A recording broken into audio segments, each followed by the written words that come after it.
You to your friends. You can, you say fuck you too. Fuck you. So technically this world is post-apocalyptic, and you do learn about that throughout the story. About the moon falling out of the sky, what the monarch did, the war against the beastmen, how it all started and everything like that. It's a high quality heart. If you played like a video game and you know how it has like high quality gear, like HQ gear, less than 4 is like a high quality heart. It's heart plus 1. You know, it's upgraded. I mean, that's a very good thing to start with, because having just a base foundation of that is very powerful, especially if you have really, really good ideas. If you're really good at one thing that an audience can pick up on, it will carry you. I am relying on the fact that I have grand ideas that like just flow, that people can attach to those ideas, and it's more about the ideas that I'm presenting to people. All of the perspective of all of my world building is through the eyes of my main character, and the discoveries that he's going to make throughout the book that evolve his understanding of what the world is. I just figured it out. Congratulations, Muffin. I'm glad. I'm gonna still call you Ox. Scotty is a funny name for you, though. It doesn't really matter to me what you call me, as long as you know that you're referring to me. You mad, bro? Yes! We got the tail from between her legs. That was fucking epic. Clip that! Valiant boy, clip that shit! Oh, and my food wore off, so I'm dead. GG. You fainted. If you can't say fuck you to your friends, who can you say fuck you to? Fuck you. My book is in first-person perspective, and we're comparing, like, what elements of person do you need in writing, and do I have those elements in my writing? Angst has rated my stream with 9 viewers. Welcome, raiders, to the stream. We are back, dude. You heard him. I'll pick you up at 5. Be outside. I don't want to have to talk to your mom. Well, I will be there. Oh, hell yeah, we are. Thank you so much for the raid, Angstface. Holy shit, boys! I am so very disruptive. Be disruptive. So chaos. Bring the fury. Those better have grenades in them. Well, it takes a lot to make them die. And that's kind of the also brutality. I want to show that in the beginning, because that will, or like, you know, in the first quarter of the book, because that will show how actually brutal it was for Zaid to die. Their overall dialogue and the way that both of the characters interact with each other, that's completely separate from all the other characters because of their trade. And it's the same way with like how crafters interact with each other, how adventurers interact with each other, how the crystalline like citizens interact with each other. It's all based on their language that they use that has to do mainly with their craft. What's their job? What is their passion? What's their hobby? What do they do? And that'll be the vocabulary that they lean towards. Probably sitting there laughing his ass off, thinking it's funnier that he's not going to type when Valiant Boy's like, Cuck, no, come back! Come back, bro! No, what have I done? What have I done? And I'm like, he's probably just laughing his ass off, and then he probably was just like, oh, I gotta go like make a sandwich or take a shit or something like that. If you can't take the banter, don't get part of the community. We're all about the closer you are, the more you can banter, the better off you are, because it's a good old time. I literally did both of them. Can't say fuck you to your friends. Who can you say fuck you to? Fuck you. This would be the opening line. The best is yet to come, I thought to myself as I settled into my chair at the desk. The blank paper lay before me, taunting me. I've always been better at improvising than at writing speeches. I drummed my fingers on the desk, leaning back, when a glint of light caught my eye. I perked up, scanning the room curiously. Everything seemed in its place, yet the source of the reflection beckoned me. I reached across the desk, my hand closing around the mysterious object. It's saying that, like, he's excited to see something happen. He can't finish what he's doing, which is writing a speech.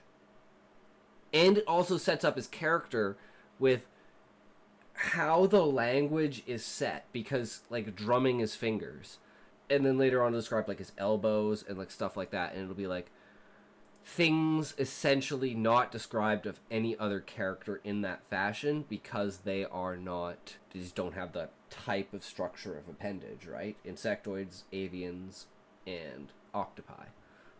And then he's the only human. So I think actually our first line hits pretty fucking hard. Why is she doing a slightly racist Chinese impression? When Valiant Boy gets in here and it doesn't work, he's gonna be fucking pissed, bro.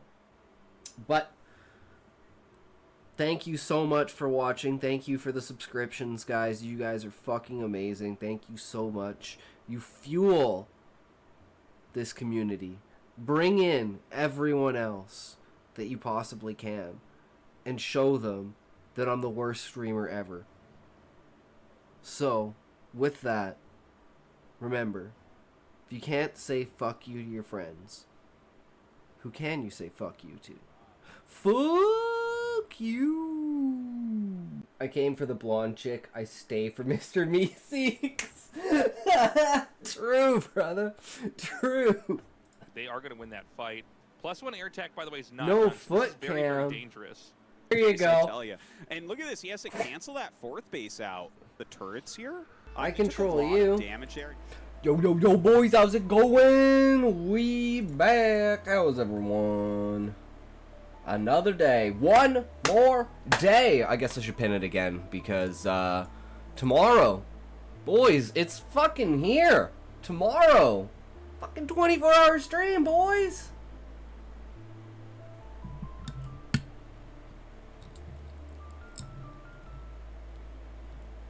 Okay, that's better. So we can pin this message.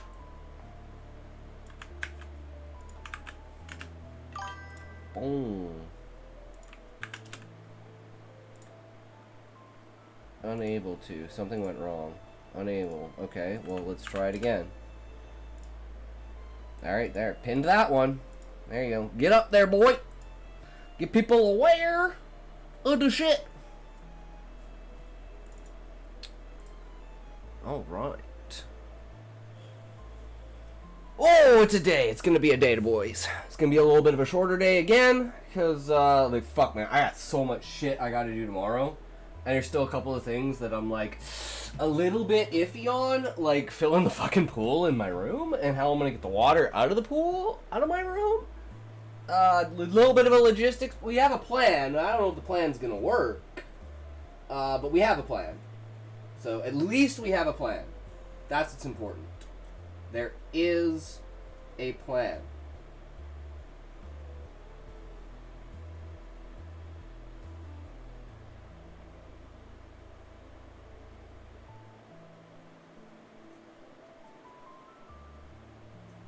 Man, this is so good. Got up inside here. Shit. Need to fix that right away. That's for sure.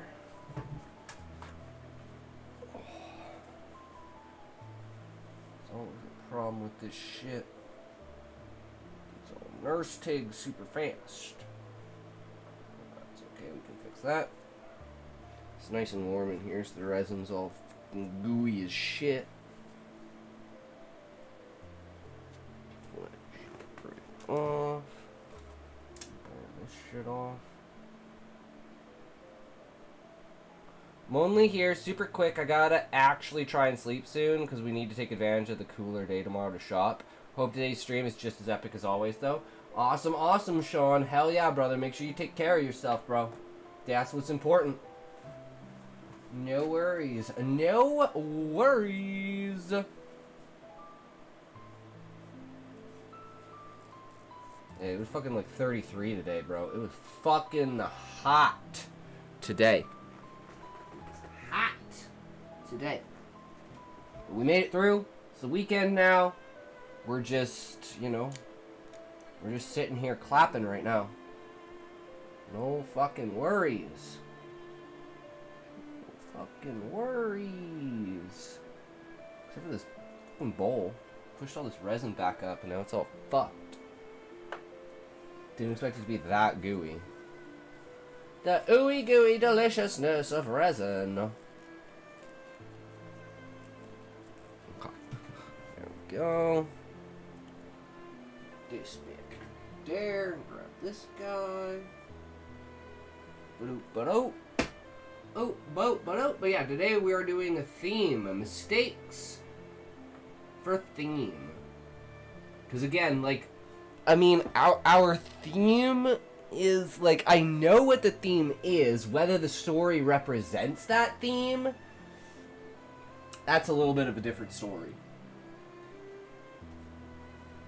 Because the ultimate theme is the duality of life, where good people do bad things and bad people do good things. Like, as simple as I can break it down, that's the baseline of, like, where it comes from.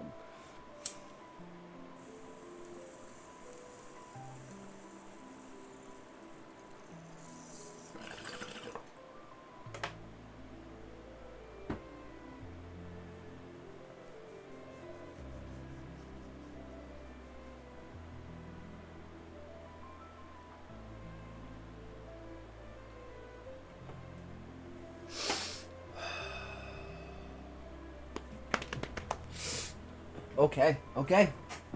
No distractions today, boys.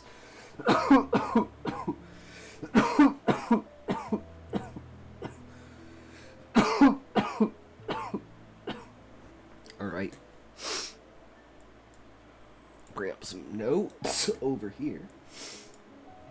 So we're gonna need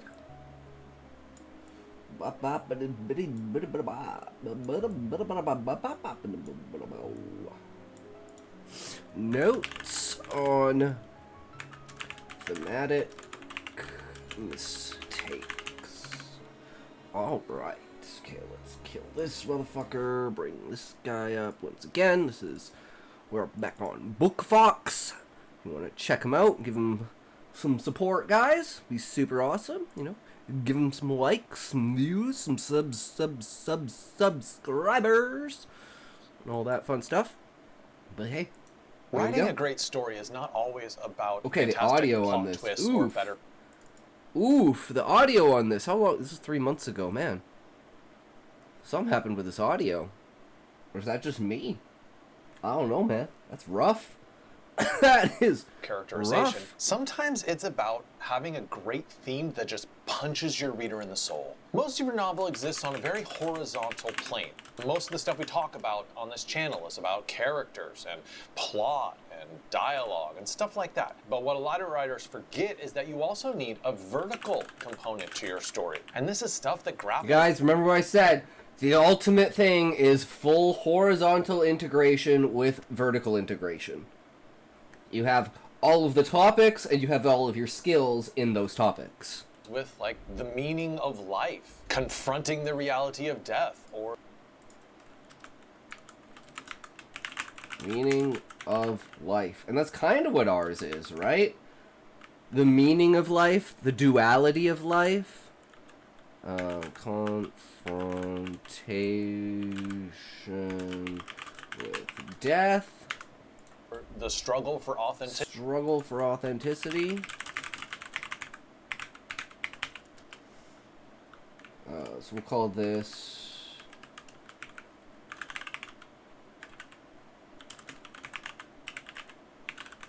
And then... horizontal integration. We'll do the plot, characters... what else did he say? Dialogue. This vertical component is your theme. Now,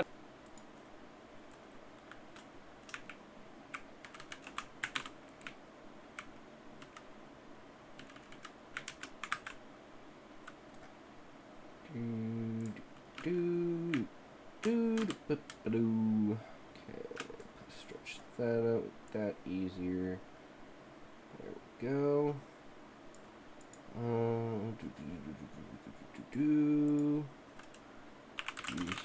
Theme.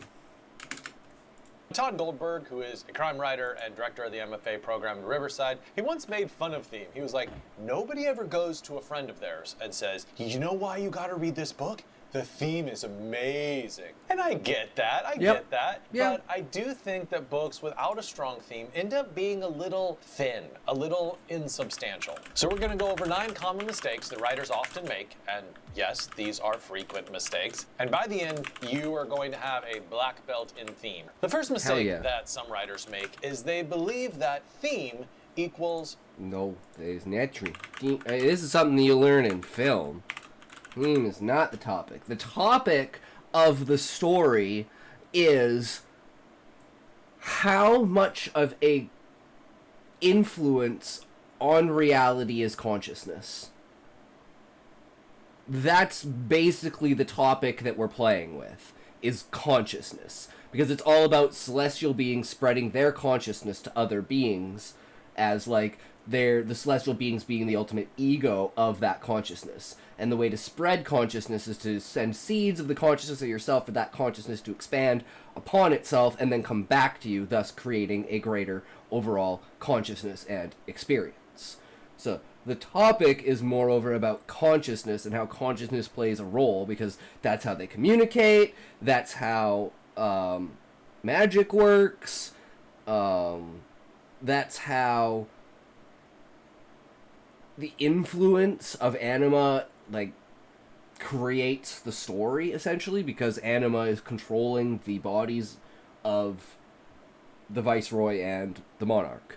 So they're not their own individual people, they are anima in essence. But anima is also like millions and billions of different people because he's got shards of himself across different planets. But yeah, so let's say the topic equals consciousness, theme equals duality of existence, i.e., good people do bad things and bad people do good things.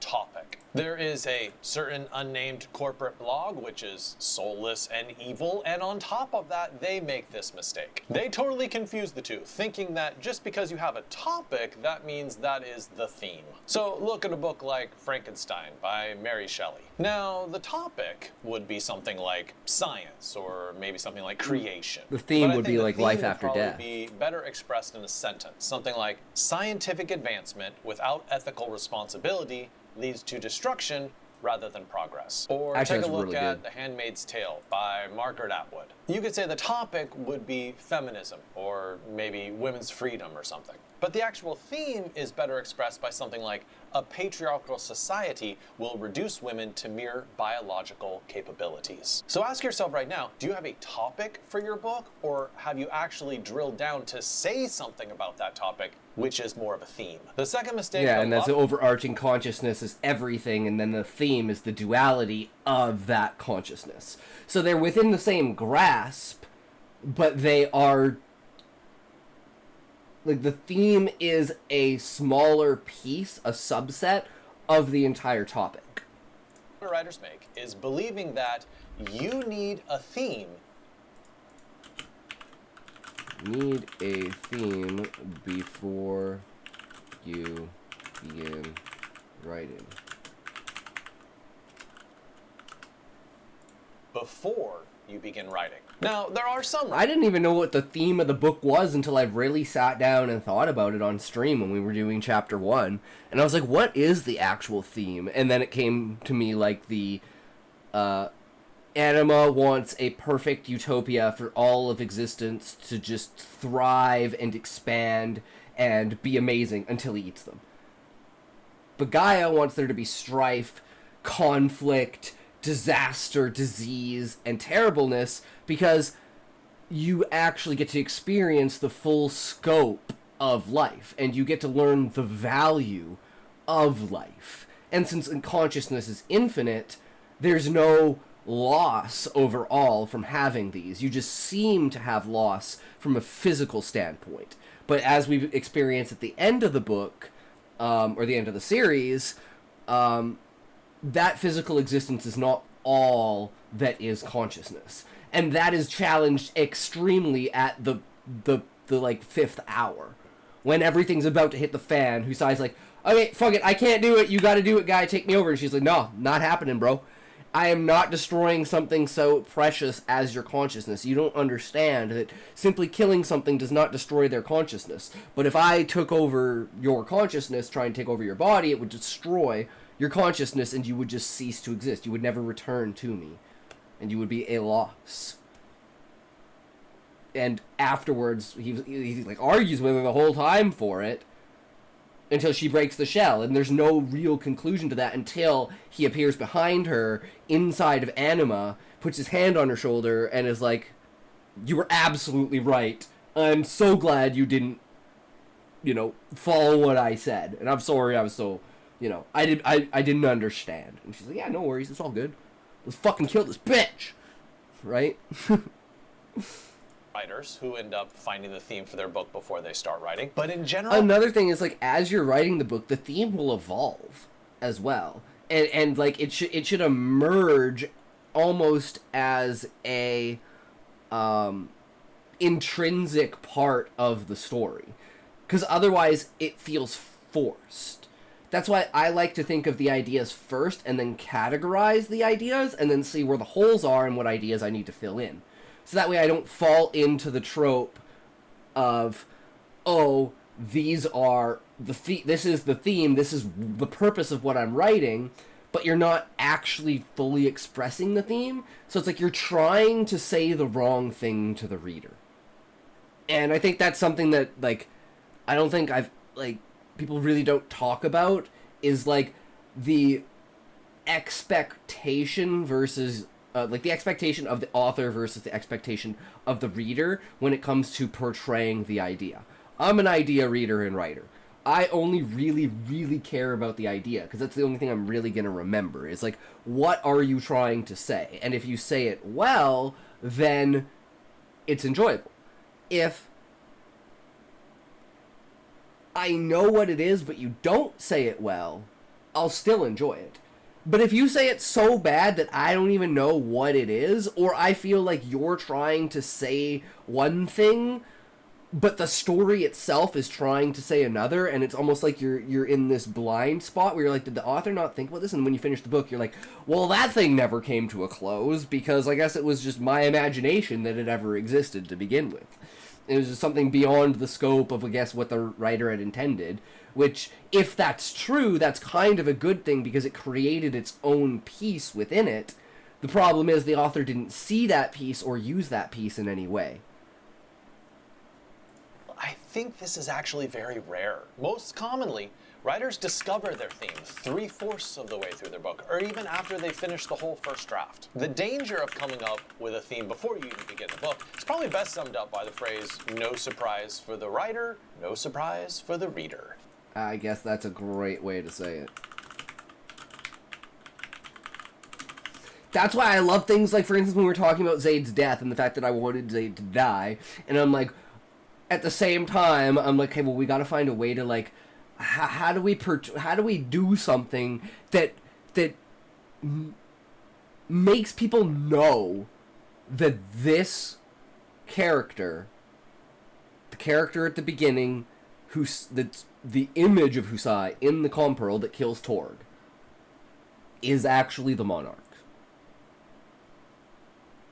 And 2 birds with 1 stone, hell, 3 birds with 1 stone, with all of Husai's, like, trauma. Hell, 4 birds with 1 stone because of the fucking Warriors of Light being discovered as well.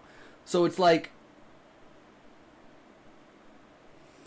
all of this is just emergent from this amazing idea, and I'm like, oh, of course, that's the only way it could ever possibly go down.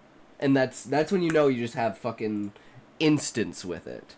And most of the stuff is like that, because, like I said, I started with the idea of the ending.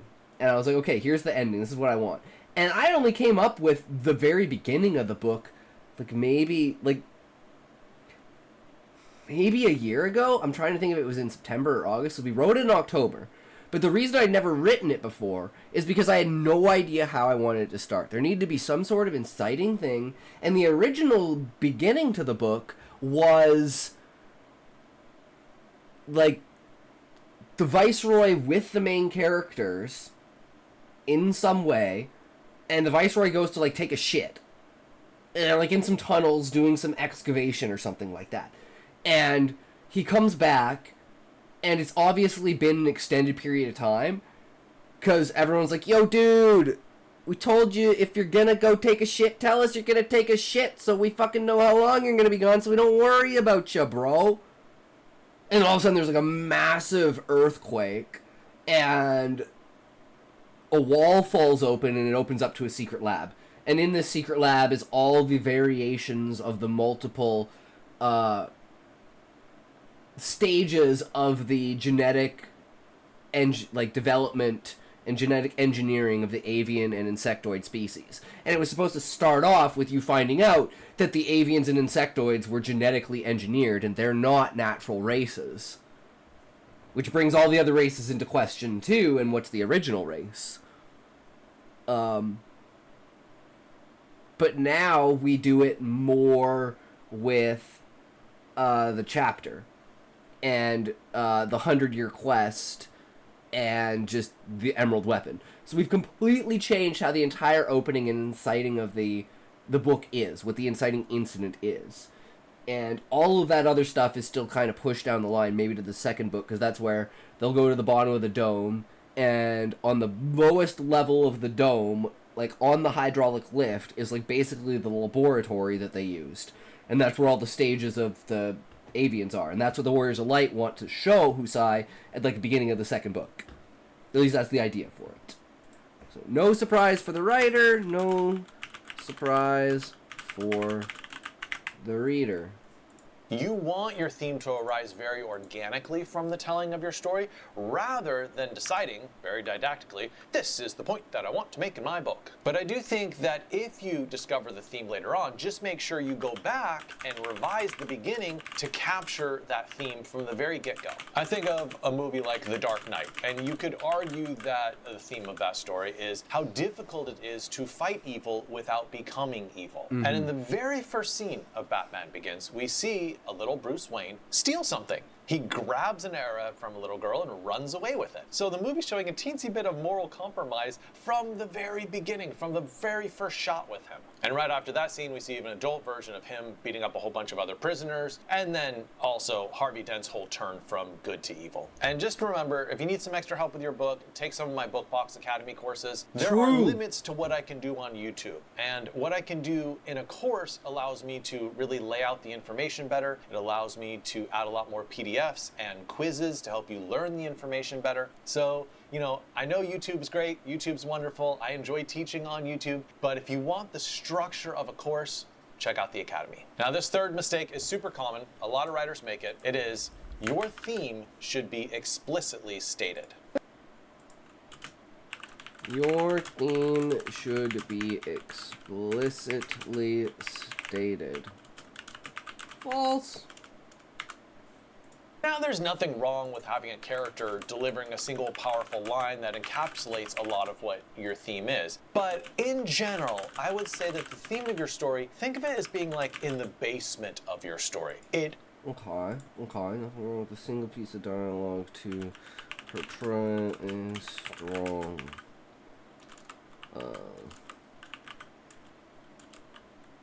delivery of the essence of the theme. Think of theme as the basement. It's where readers go to discover the underlining of the story.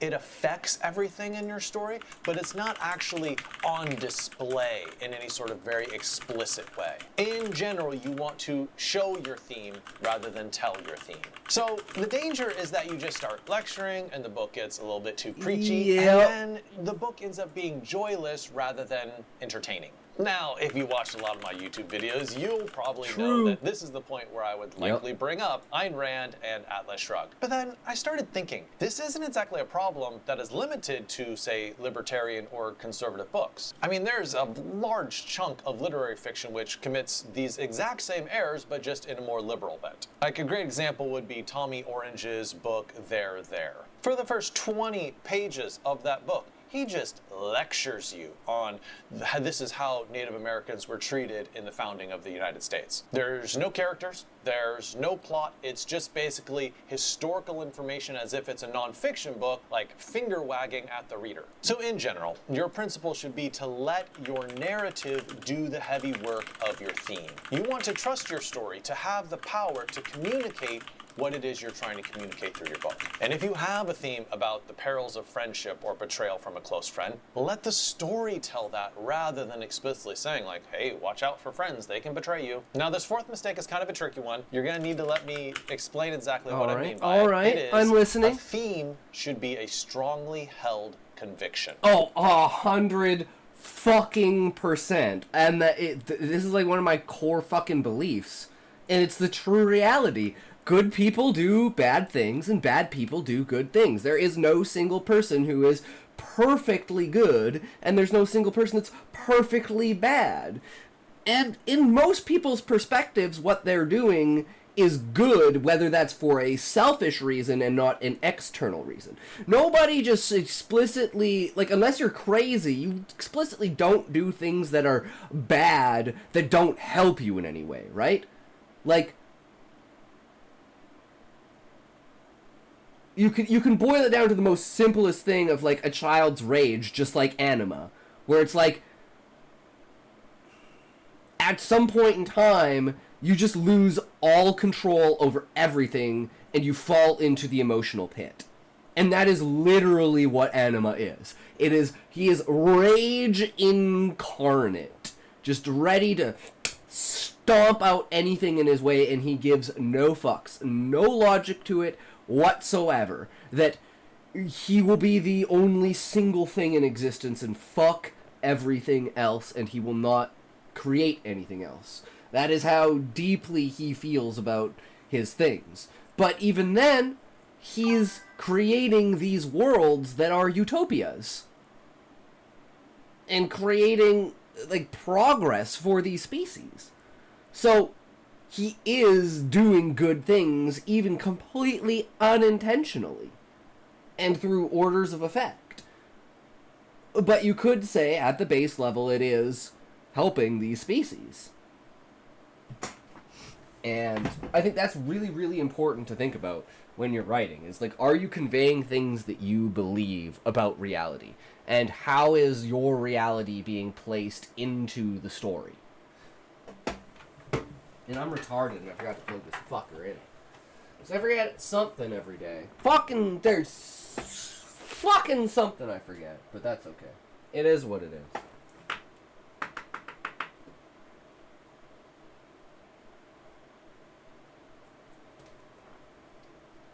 Fucking ads, man. I fucking hate ads. Why it gotta be goddamn ads? What is it with these ads, motherfucker? I don't know what's up with these ads, but it ain't cool. GPP! Yo, yo, yo, what's up, brother? How's it going? We made ads, brother. But yeah, we're doing good. How are you? How are you?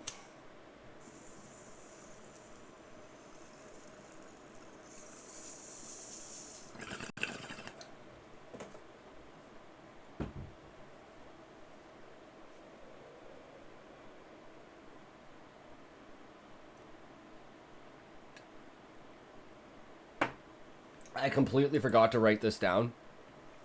Because I was just ranting about it. Theme should be... you hold and truly believe. How does he word it, though? Oops. By it, it is a theme. Strongly held conviction. There you go. A strongly held conviction.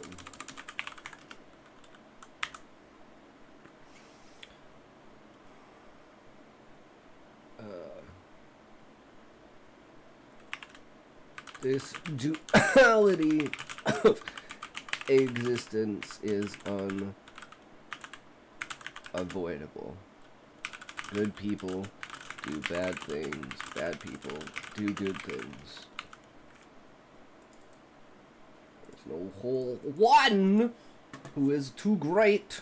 Because even if you think about God, well, it's like God caused suffering. So it's like even God's not fucking perfect. Even though it's like, you know, you could think if you were God, you would think of life as a video game because you don't think of it as necessarily real. And there's no real, to you personally as God, there's no consequence. Because you could just reset the board. You can fucking do whatever the hell you want because you're fucking God. Should be a strongly held conviction. You know, even from the examples I've given in this YouTube video so far, it sounds like a theme is like a very definite position that like there's no wiggle room on at all. And I just want to open up your minds to themes that are phrased maybe more as questions. For instance, look at Night by Elie Wiesel. This is a book about him as a teenager trying to survive the Nazi death camps and the Holocaust. And I think the theme could be expressed as something like, how do you maintain humanity in the face of overwhelming inhumanity? That's actually a really good theme. Maintain humanity in the face of overwhelming inhumanity. Maintain humanity in the face of overwhelming inhumanity. That's a difficult question. I think the book wrestles with that and gives a whole bunch of different answers on it. I do think a theme can also be an exploration rather than a definitive answer. A theme can be multifaceted and wrestle with a topic, looking at it from multiple perspectives. For instance, look at Dostoevsky's Brothers Karamazov. This has been called a polyphonic novel. What it means is there's a whole bunch of different voices having different perspectives on this theme, and there's not like a definite answer, the right answer that's being communicated. I mean, really the theme is the struggle between faith and doubt, or the search for the meaning of life. But he doesn't attempt to solve this issue as much as he attempts to use all these different characters to explore different facets of this topic. Now, I have one more thing to say about why a theme should not be a strongly held conviction. I think the danger is that you come off with like a really obvious theme that like no one would disagree with. If your theme is something like murder is bad, or even if your theme is something like, oh, good is better than evil. I mean, these are dumb. These are just... So mine's basic, but I don't think it's like these stupid things. I think it's a fundamental truth of reality broken down into anything. And it covers both the spectrums of what do you consider morality? What is good? What is bad? Does you being a bad person make the good thing that you do invalid? And I think, you know what, that might...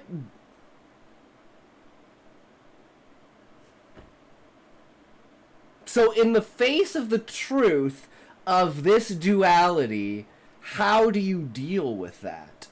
See, and it's like this, I think just having that as the baseline leaves so many different paths to tread with it, you know? And the best thing about it is there could be other themes. And I could be completely looking at this from the wrong direction. As soon as we get 3/4 of the way through the book, we realize, oh man, this theme has shifted quite a bit to something else. And like I said, never solidify anything. Don't marry any idea. Everything is always up in the air. There could always be something better. So never settle.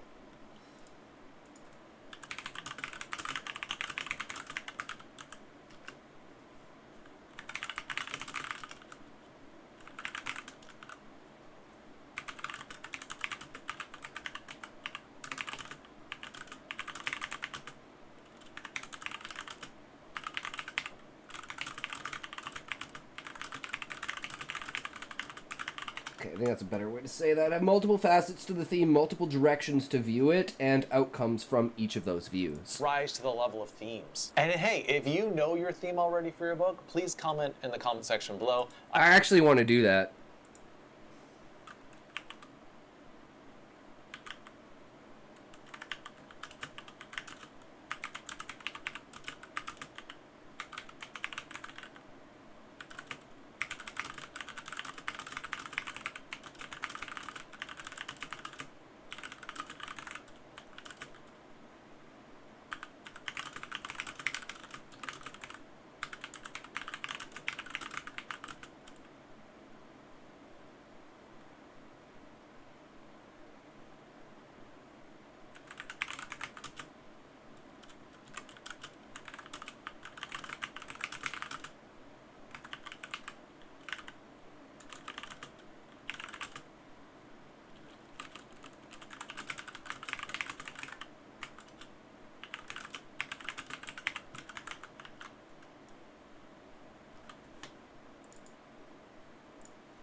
Theme, the duality of existence. Good people do bad things, and bad people do good things. Does being good invalidate your bad actions? Does being bad negate any good that comes from your actions?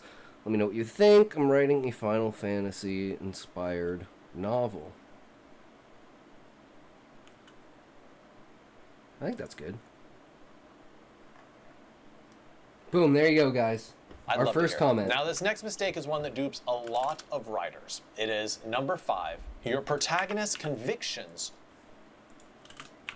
Your protagonist's convictions are your theme.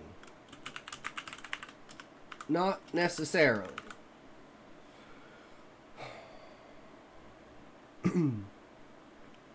Husai's convictions are to basically be a good leader and not be the sole reason why there's strife under him, whether that's a death, there's like, you know, people fighting, infighting in the party and the alliance and shit like that, like making sure that people get along. Like, he is very much involved with people as a leader. He wants to get to know everyone because he needs to know how people are going to act in certain situations so he can use their personalities in like his planning. Because the idea is that it like I said, it's kind of like Fire Emblem in the idea of it's a turn-based strategic combat kind of thing. That's how I want to like lay out how the combat will look, right? And as the commander, his conviction is to make sure that no one under him perishes, and you know, he has a good relationship with all of his underlings and all of that shit. Because it's like, even with all of that, he doesn't want to be the hero. He just, you know, that's why he's like, literally, he wants to be the observer. He wants to sit on the back lines and observe things. He can like move the board around a little bit, but he wants other people, you know, to do the thing. He doesn't want it to be the idea of there's a single savior. There's one person out there who can save us all. And it's like, okay, it's kind of true in the fact because of what Gaia has done to facilitate him, but he doesn't know that. So he doesn't know that most of, like, the leadership power that he has and, like, that part of him is completely influenced by Gaia. And that's why he's, like, so good at it, essentially. Are your theme. Nope. Nope. I got a whole bucket full of nope for you right now. Your protagonist might be wildly mistaken, right? Their beliefs might be completely opposite of... Yeah, that's another thing, too, is what does Husai even know about the world?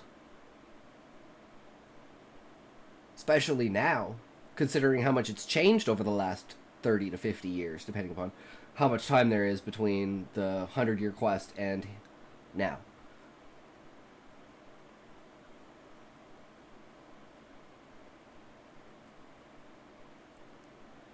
The theme that you're trying to convey. Think of Walter White in Breaking Bad.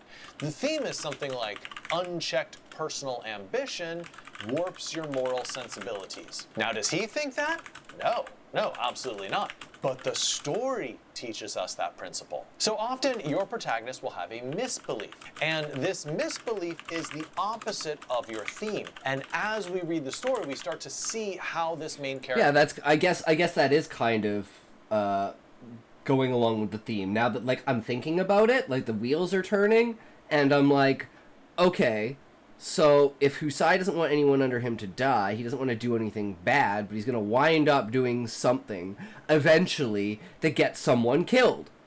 And that thing was doing nothing, and that was Zaid.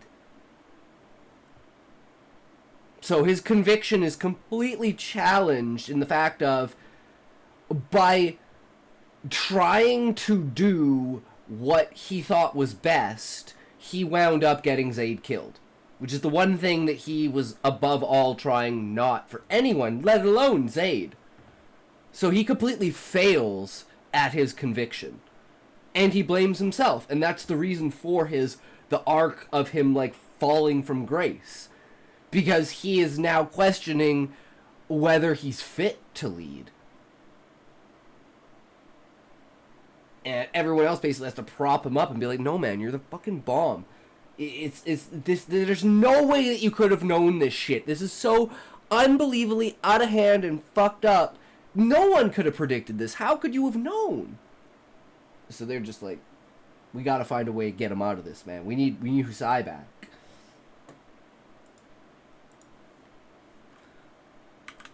Husai tries to protect Zaid by not taking him as a journeyman, i.e. a squire, leaving him in the tree.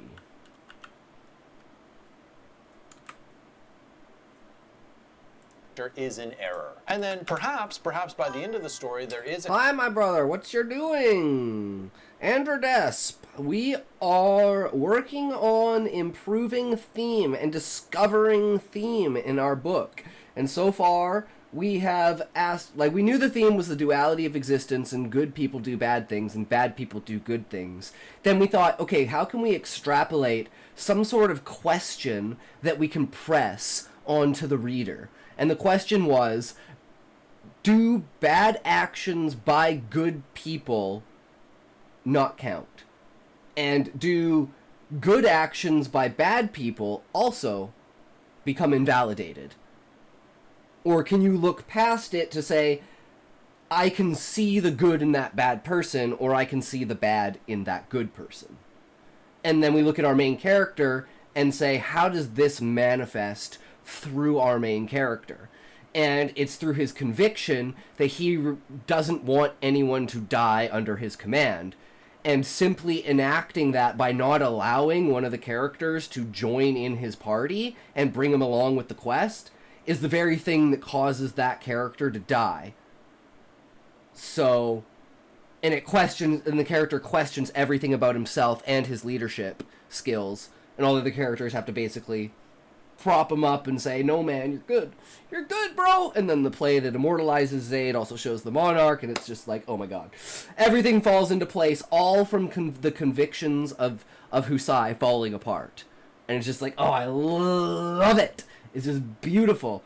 Another test passed, boys. Kind of epiphany or character change, and your protagonist realizes that they've made a mistake, and they come around to the theme at the very end of the book. The sixth mistake some writers make with theme. Because he's like, if I could ever, like, he has to accept himself making bad decisions and causing bad things to happen. If he can't accept that he can have these negative outcomes, and basically it's inevitable for these negative outcomes to occur, he can't grow as a person, right?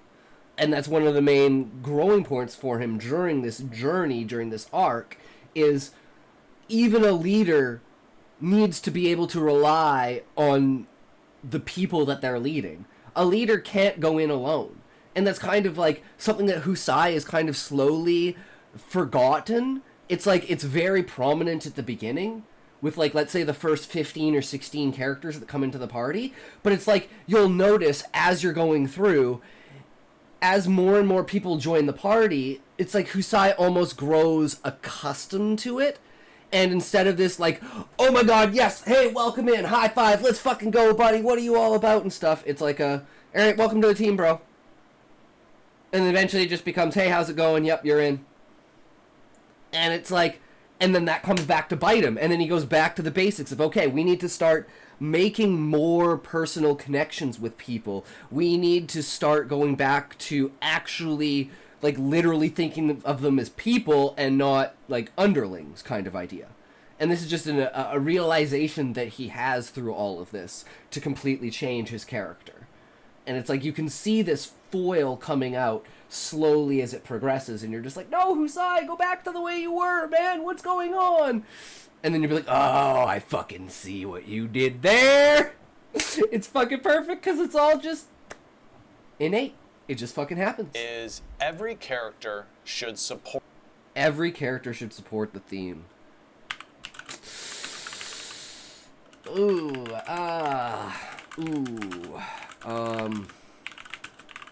I mean, that's where it's like, okay, we can think about it like even in the most minute way. Off topic, but are you a fan of curry? Oh, you know what's funny about that, Fireblade? I literally make my own curry. I didn't find out all dressed chips were butter chicken flavored until I made butter chicken, and I realized that butter chicken is literally just tomato and onion. I was like, wait, what, really? That's it? Alright. Butter chicken pizza, dude. Okay, the place I worked at, check this out. I'm doxing myself, but it's because, yeah, it doesn't matter, but check this out. It's from where I used to live. I don't live there anymore. Butter chicken pizza.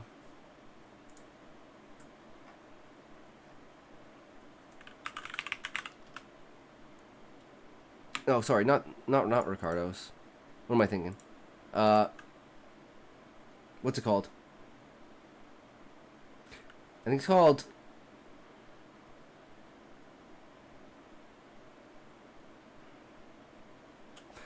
It's just like Indian cuisine, right? Androids, thank you for the follow, good sir. Oh, come on, what's it called? It's been like 8 years since I lived there. Oh my god, you speak very fast. I'm Brazilian, I'm learning the English language. Oh, I could slow down talking a little bit there for you, bro. Are you smoking? Who? You. Why? Why No problems with that. What? When did you start smoking? I understand that, yeah, I get like really excited about stuff and just kind of like pop the fuck off with it. So it just goes like full fucking boom crazy fuck, right? And that's just how it is. It's just like, oh my god, really? No, what? So yeah, totally understandable. Oh, Mission Pizza and Indian cuisine. Mission City Pizza. Where's the menu? Menu.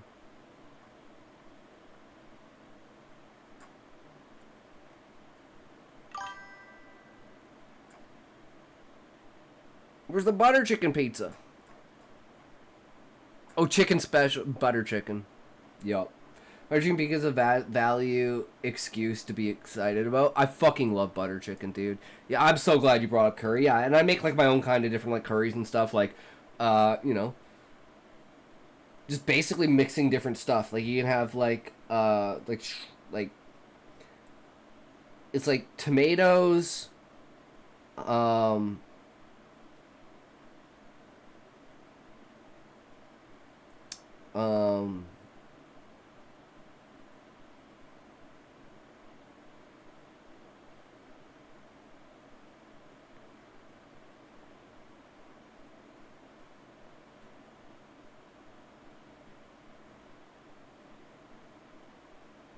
Okay, got like tomatoes, mushrooms, onions, peppers, like juiced. Like juiced. I juice everything.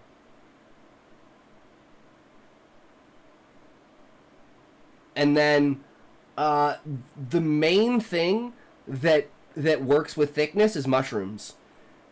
Because depending upon how much mushrooms you add, because it's more of a paste. That's how you can thicken it. So you can either have it like very watery, or you can have it very thick, like chili. Oh, that's the other thing. It's like crushed beans. What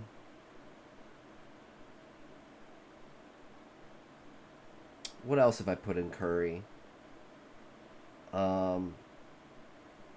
Carrots.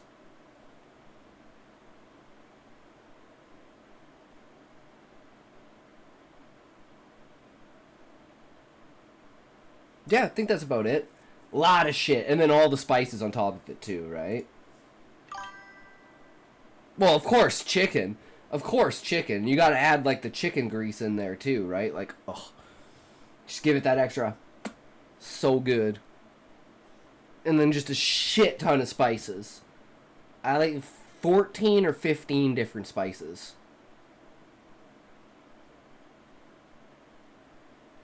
And then you can control, like, the spice level via that. Garam masala. Yes! That's what my friend loves. Fucking epic shit.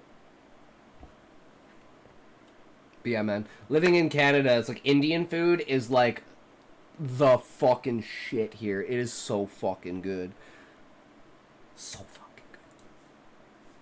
Support your theme. So this overlaps a little bit with the protagonist one. But in this case, we're looking at the antagonist or the foil in your story. In a lot of cases, they're going to represent the opposite belief of whatever your theme is communicating. So look at a book like One Flew Over the Cuckoo's Nest by Ken. Thought you were American? No, I'm Canadian. I'm fucking Canadian. Why? Fuck Canada.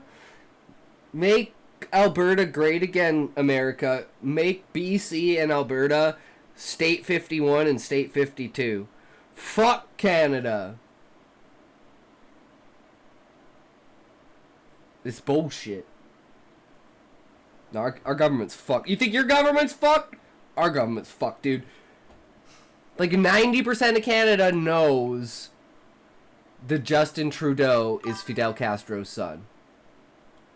Yeah, it's basically all country. It's basically Kansas. It's like Kansas or like Massachusetts or Alabama.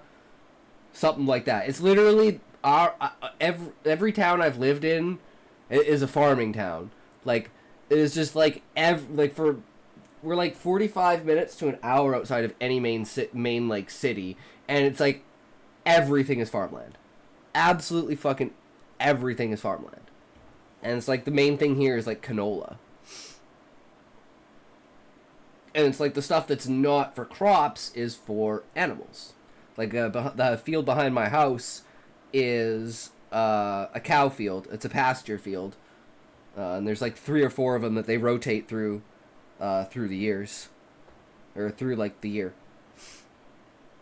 Kesey. There are a bunch of patients in a mental hospital, and they are. Fun fact: The Last of Us was predominantly filmed in Alberta. Yeah, Canada, like BC and Alberta, have like a really, really, really insane film industry shit. That's why I took film in school, because I wanted to be in film, because one of the best schools is in Vancouver. The Art Institute of Vancouver. And it's had so many different, like... I'm pretty sure Ryan Reynolds went there.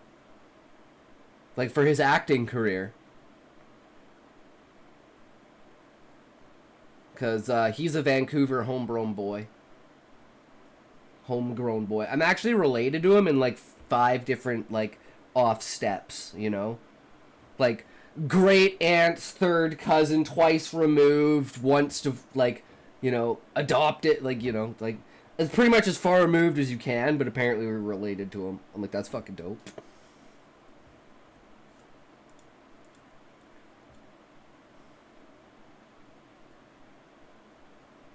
I guess you could say Zayd tries to be the perfect man. And it's like, how... Oh, here's a good one. Oh, here's a good one. How does forgiveness play a role?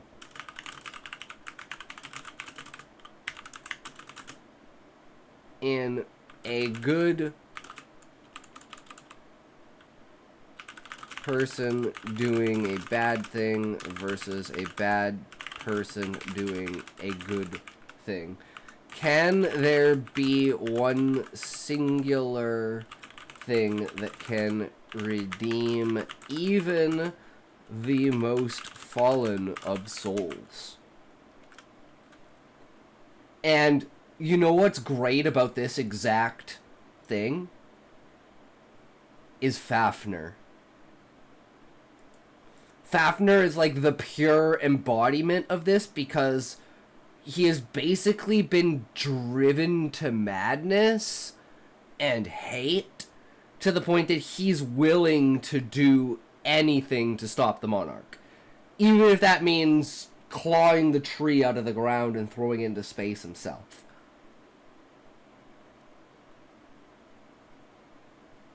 So, he could say no matter how much good the people inside of the tree want to do, Fafnir will always say, get the fuck out of here, you don't know what you're talking about.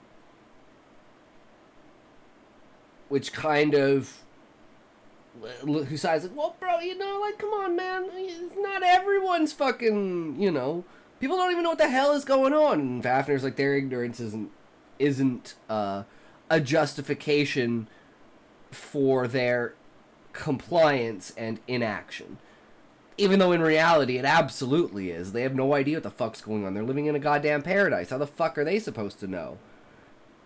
And it's not like it's still gonna take like millions of years for anima to get there. None of these people are gonna be alive. Like at that point, like the tree would have grown into like the size of the fucking solar system. And life would be absolutely everywhere, and Anima would have one of the largest meals he could have ever asked for. And we kind of stagnated that to the point of now making it a stalemate final battle of consciousness with Anima. And then there's Gaia, who's the good person, but she wants bad things to happen. And it's like, could you even consider yourself a good person after, you know, wanting all of this?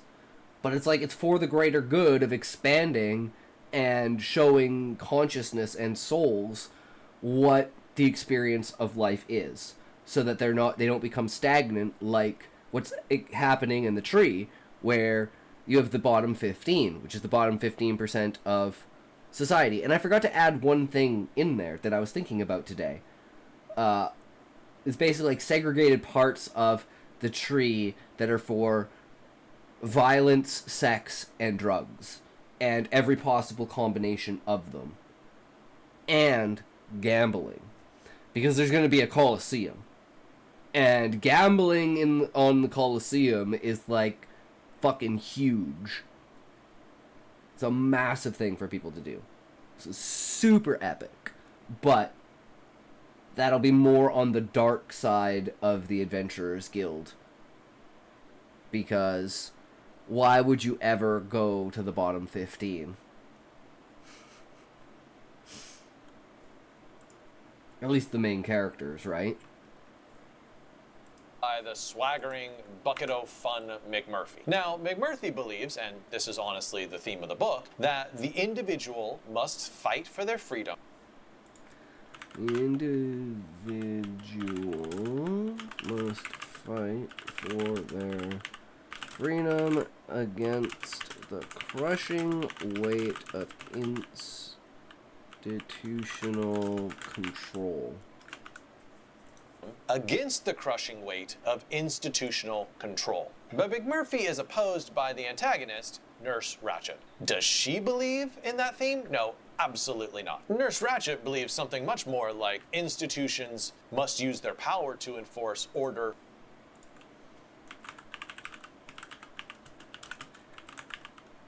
Institutions must use their power to enforce order, control, and conformity. Enforce. Control, and conformity. So it might be a really good exercise for you to take a character like your antagonist and figure out, okay, what is the theme for them? What do they believe? And make sure it is directly opposed to, say, the theme of your book that your protagonist believes or the theme of your book as you can. So separate the sides of your theme and have characters represent those sides. Protagonist. Let's say something like, could you forgive the ultimate atrocity in the name of a greater good? And then, like, antagonist.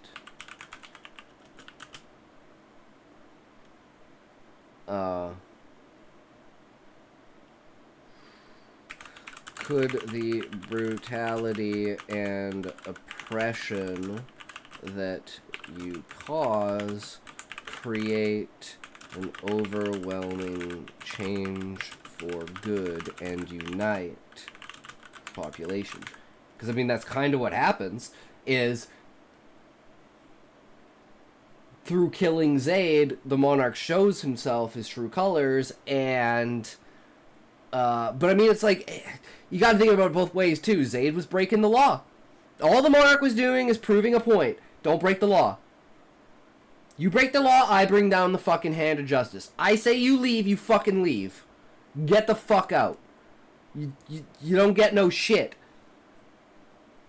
But that singular act cascades the entire Adventurers Guild against the Monarch because they can't go back to the tree, so they can't see their families, so, like, they're basically, like, exiled for no reason, no action of their own, just simply because the people of the tree decided it through rumor.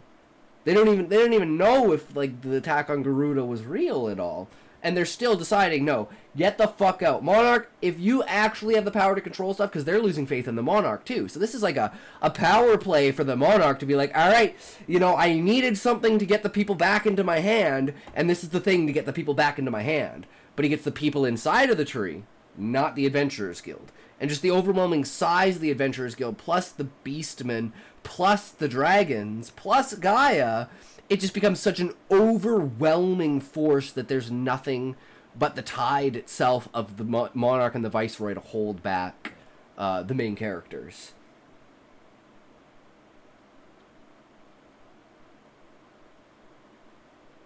So I think we definitely have both sides of the coin there with that. Conceive of it. And very last point on this topic, remember that every single character in your book can have a slightly different relationship to your theme. For example, say you have a sidekick character in your book. Perhaps they believe in the theme intellectually, but maybe they are too timid or too cowardly to act upon it. So once you have a theme for your book, try coming up with a whole list of characters and figuring out what is each character's relationship to that main theme. I think what you find will probably surprise you and will deepen your understanding of how to write the theme in your book. Now this next point about theme is a little bit controversial, but hear me out on it. Hot take. Number 7. Hot take. You need multiple themes. Ooh. Need multiple themes. I mean, I don't think it's necessarily bad to have multiple themes. I don't think you necessarily need it, but the more the merrier. I think, like, to a point, because it was like we were analyzing subplot, right? And like let's just go back, and this is like just what we could think of off the top of our head, right? No, that's not what we want here. React notes. Sort by date.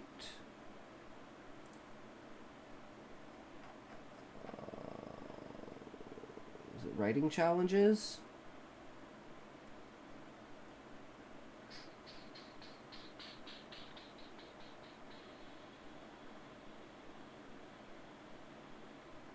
Damn, I can't remember exactly where it was.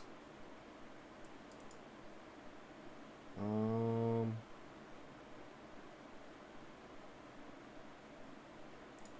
on. Hold on, plot. Is this it? I think this is it.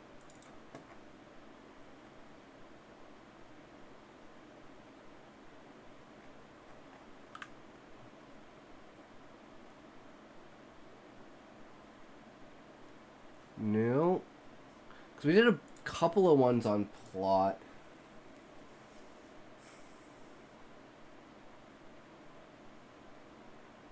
Maybe it was failed series? Oh.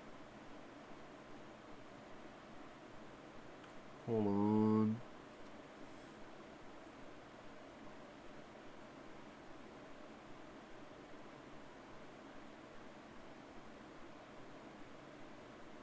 No.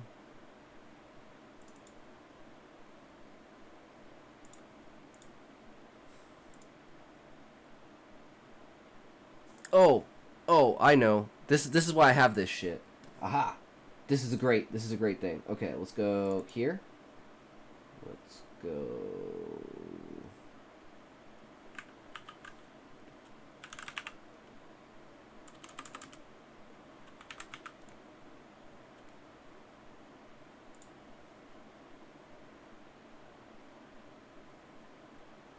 Do I only have... Oh, that's why. That's the wrong folder. Fuck, I'm retarded.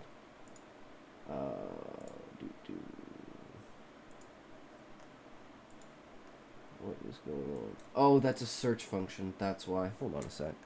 Fuck me. This is ridiculous. Raw clips. That's what I want. Use raw clips. Is it in here? Damn, I must have deleted it. You know where I can find it, because I'm retarded. Because I upload everything.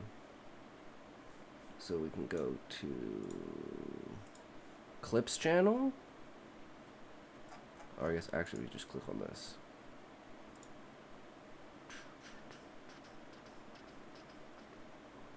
Okay, it doesn't look like I uploaded it. Fuck me, man. This is bad. I can't find this shit. Okay, well if it's in there, then it's just simply this. Maybe it was one of the ones that I didn't upload.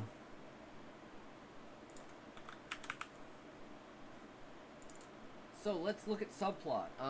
We've got Husai and Hildebrandt, Husai and Zaid, Husai and the Viceroy, Varius and Gluttony, Tree Politics, I mean just the Beastmen in general, Genetic Engineering of Avian and Insectoids, Monarchs, Lost Bloodline. Guys, I think we have a lot of fucking subplots.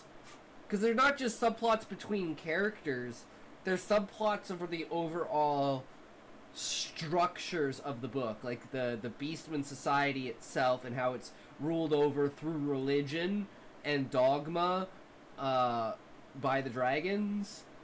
How there's no real history inside of the tree, but everything plays on a very simple political structure.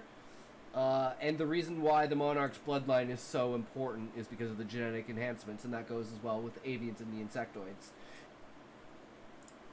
I mean, that's a pretty good amount of subplot, right? I think that's pretty solid. I'm always trying to find, like, as much as I can to, like, overpoint. Like, is that too much?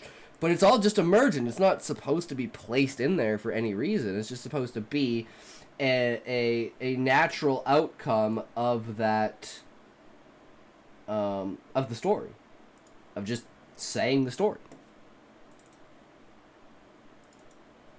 So as an editor, there are times when I get a book and I feel like the book is trying to do too much. It's trying to tackle enormous topics. Shit. Yeah, true. There can be too many things. And it's trying to tackle a lot of enormous topics. And what ends up happening is that it sort of dilutes the power of the main theme, or dilutes the power of the main thrust of the novel. So what I try to do is offer guidance that like says, okay, what can we cut from this book to allow the greatest parts of this book to shine through? So I would say that honestly, most of the time, you really only need one main theme. Now, can you have like sub-themes? Absolutely. You can have, say, two minor themes and then one major theme. But I think in your head, it's actually very helpful for you to think, this is the one main theme that I'm really wrestling with in this book. But I will say that this depends upon the size of your book as well. If you are writing this gigantic, sprawling, multi-generational novel like Pachinko by Min Jin Lee, I mean, this book's a door stopper. So of course you can get away with far more themes than you can get away with something like The Alchemist by Paulo Coelho, which, you know, it's a little teensy book. It's a little fable. Now this next mistake is very dangerous. It is number 8. You can change your theme. Now, No! I'm not saying that during the process of writing your book, sometimes you discover something about the theme and then you end up changing it. I mean, that's fine. That's really a natural process of writing. What I'm trying to say is, in your finished, published version of your book, you don't want the first half to be wrestling one particular theme, and then the second half switch to a completely different theme. What this gives the reader is a kind of thematic whiplash. They had bought into the premise of a book thinking, oh, this is what we're dealing with in this book, and then you sort of pull the rug out from underneath them and say, oh, surprise, guess what? Now we're onto this completely different topic. Most of the time, that's going to be a very bad idea. However, if you have examples where you think there's something that breaks that rule, I am all ears. Please leave the names of those stories in the comment section. Now, for our very last mistake when it comes to theme, number 9, resolution just restates your theme. Ooh. Resolution just restates your theme. What I find a lot of writers do is that they'll get to the end of their book, they've had the theme strongly throughout the entire novel, and so they feel like in the climax or in the resolution, like this is the point to restate what they've already sort of accomplished. I think that's a big mistake. The resolution is honestly a chance to advance your theme a little bit further than what's been accomplished in your book so far. You can add a twist to the theme. Yeah, because that's the kind of thing, is the sacrifice. That, and it's not just for herself either, Gaia.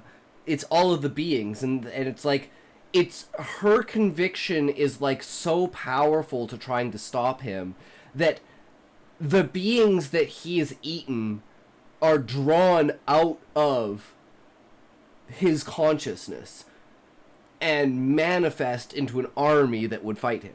That's where like the beings appear as stars, and it's like all the voices as one. It's like, it's a very, very powerful presentation of,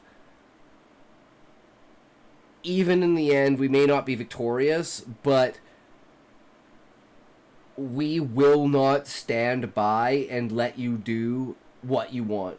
We will stand in your way and put up a fight. And that presses it to the, what is the moral value, like, moral compass of drawing out all of these consciousnesses and beings and basically forcing them into a battle for eternity where there's no rest.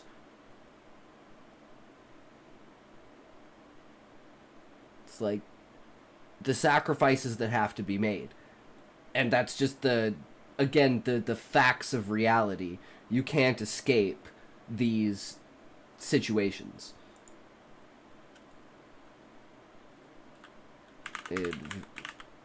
Resolution advances the theme in scope or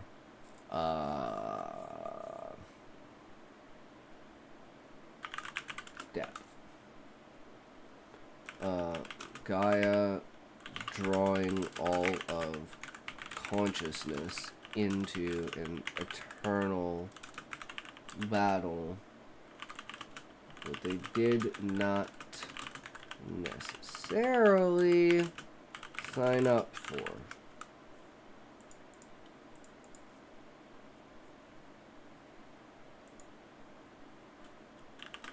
Once again states the theme, but in a new light, placed once again on Gaia. And I guess what could be perceived as I had a word. So once again states the theme, but in a new light, placed once again on Gaia, and what could be perceived as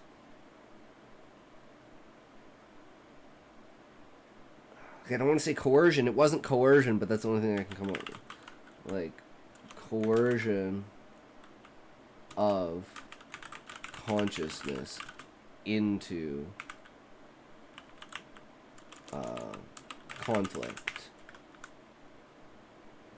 Her fundamental idea that there needs to be struggle and strife and challenge so beings learn the value of their own existence.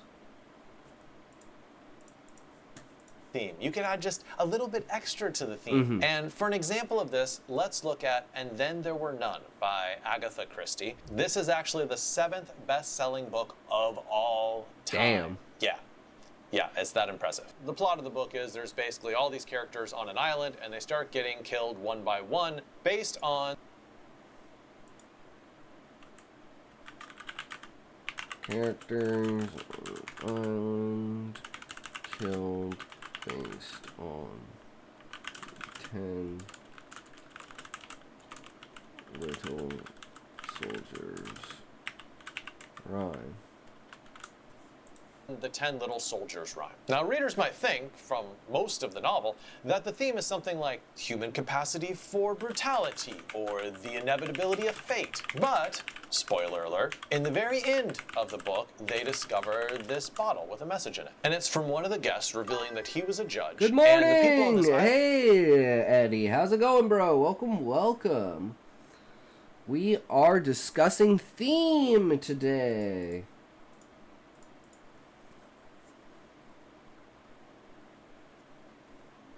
Human capacity for brutality, inevitability of fate, but... were people who had gotten off scot-free from doing something heinous. And so he turned himself into judge, jury, and executioner.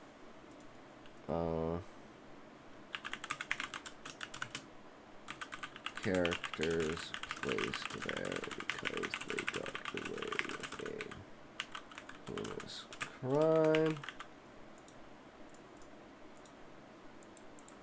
And someone went out of their way to make sure they got punished.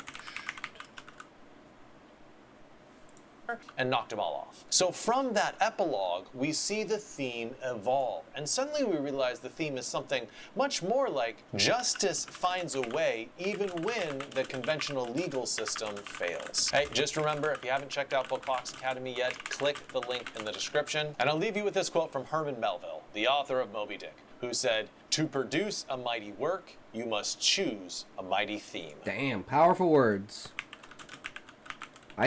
I don't know, guys. I think our theme is pretty solid. And we'll see how it goes as we write, right? It's just kind of the nature of the beast. All right. So, hell yeah, that's another Book Fox. Give him a sub, give him a view, give him a like, guys. He's, like, the best we've pretty much got at this point.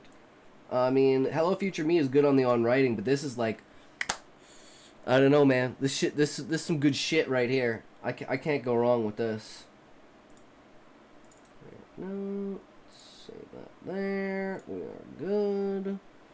All right. So then, might as well just go along. Actually, let's start with this, and How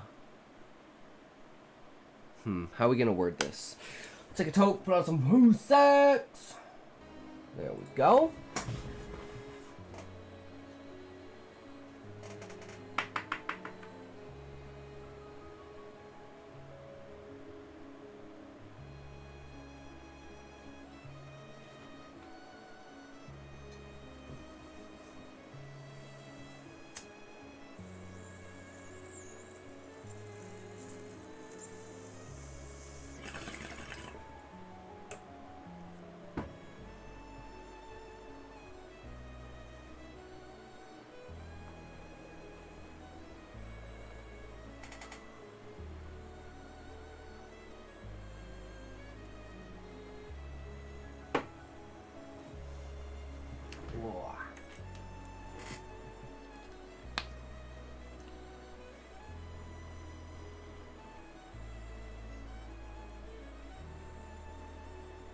Okay, I know how to word this.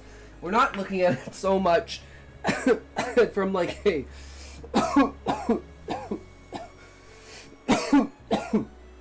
consumer protections as we are sustainability over time. So, let's say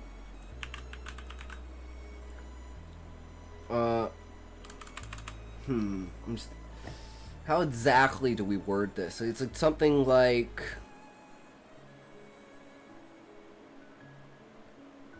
what's the longevity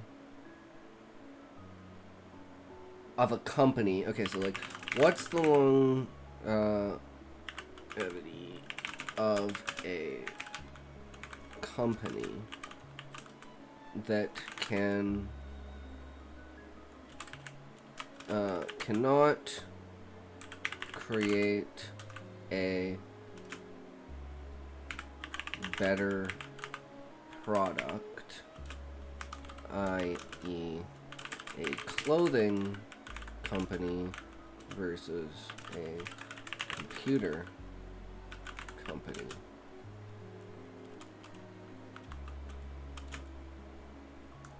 With longevity of a company that cannot create a better product and creates perfect product such as a piece of clothing that never that self-repairs, let's say. Something crazy. Something absolutely crazy that self-repairs, let's say.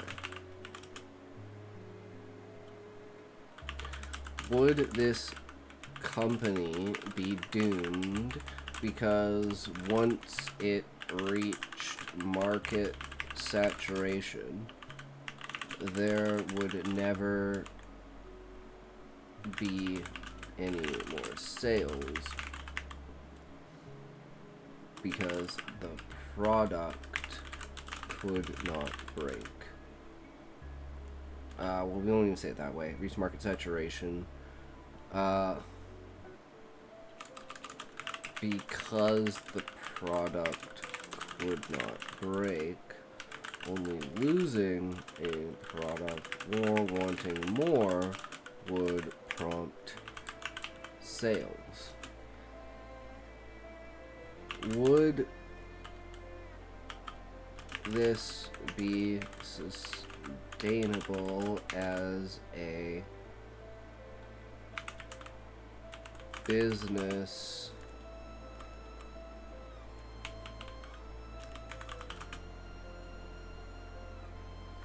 what's the word? As a business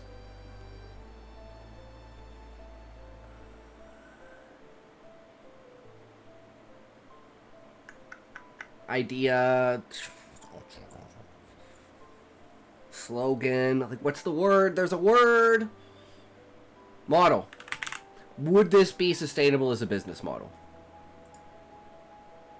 So we're going to start with this, and then we're going to investigate planned obsolescence over a period of time. and companies realizing, like, this non-sustainable longevity of creating the perfect product.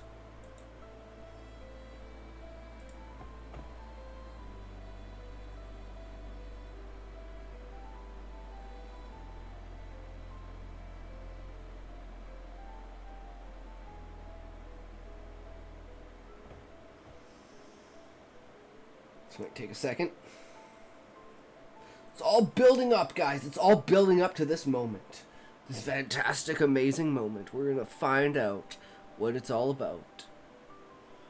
Because I'm actually curious, like, what it thinks about, like, mathematically about that. Like, I never thought about theft, so theft and, like, loss of product. But replacing the product is, like, the main reason. But then it's like someone like me, who it's like, I haven't bought a pair of clothes in probably 8 years. Other than, like, socks. Well, that's not true. Well, male clothes. I've bought female clothes, but not, like, male clothes. Like, I just bought a top today that we're gonna try on tomorrow. I'm super excited, because it's like, you'll see tomorrow. But it's gonna be great. Longevity of a company that creates a perfect product, such as self-repairing clothing that never needs replacement and cannot improve upon its, possesses an interesting question about sustainability, particularly once the market becomes saturated, unlike a computer company that thrives on technological advancements and frequent upgrades, or even a traditional clothing company that relies on wear and tear or changing fashion trends. This company's product eliminates the need for repeat purchases due to durability issues. The only drivers for additional sales would be customers losing their items. AMCR 1010, just trying to get back home. How's it going, bro? How are you? Welcome to the stream. Are you a writer? Are you a purveyor of stories? Do you enjoy sharing ideas and just imaginings and creativity? Do you enjoy stories that twist and turn, and at the very end you do not even know what you're looking at? I'm a girl just trying to get back home, and yes. Ooh, cool. What do you write? I would be absolutely, if you want to join the Discord, I would love to see your work. We have public stories where you can drop your stories if you want me to read them. We've got the Writers Unleashed community, where if you have any of your writings that you want to promote, feel free to drop them in here. And the community know I enjoy them. I don't do them. Okay, well, if you want, you can join the Discord to read other people's stories, because all of these are posted from other people, and some of them are from me. And there's, yeah. So if you're interested in a writing community, feel free to join the Discord and lurk around and see if any of the stories catch your eye. Don't have Discord. I'm stranded. If you cannot help, thanks anyways. I'm not sure what you mean, AMCR. I'm like, is this a game? This feels like a game. Dun dun dun. The challenge is to escape the dark. Okay. Do you have a knife with you?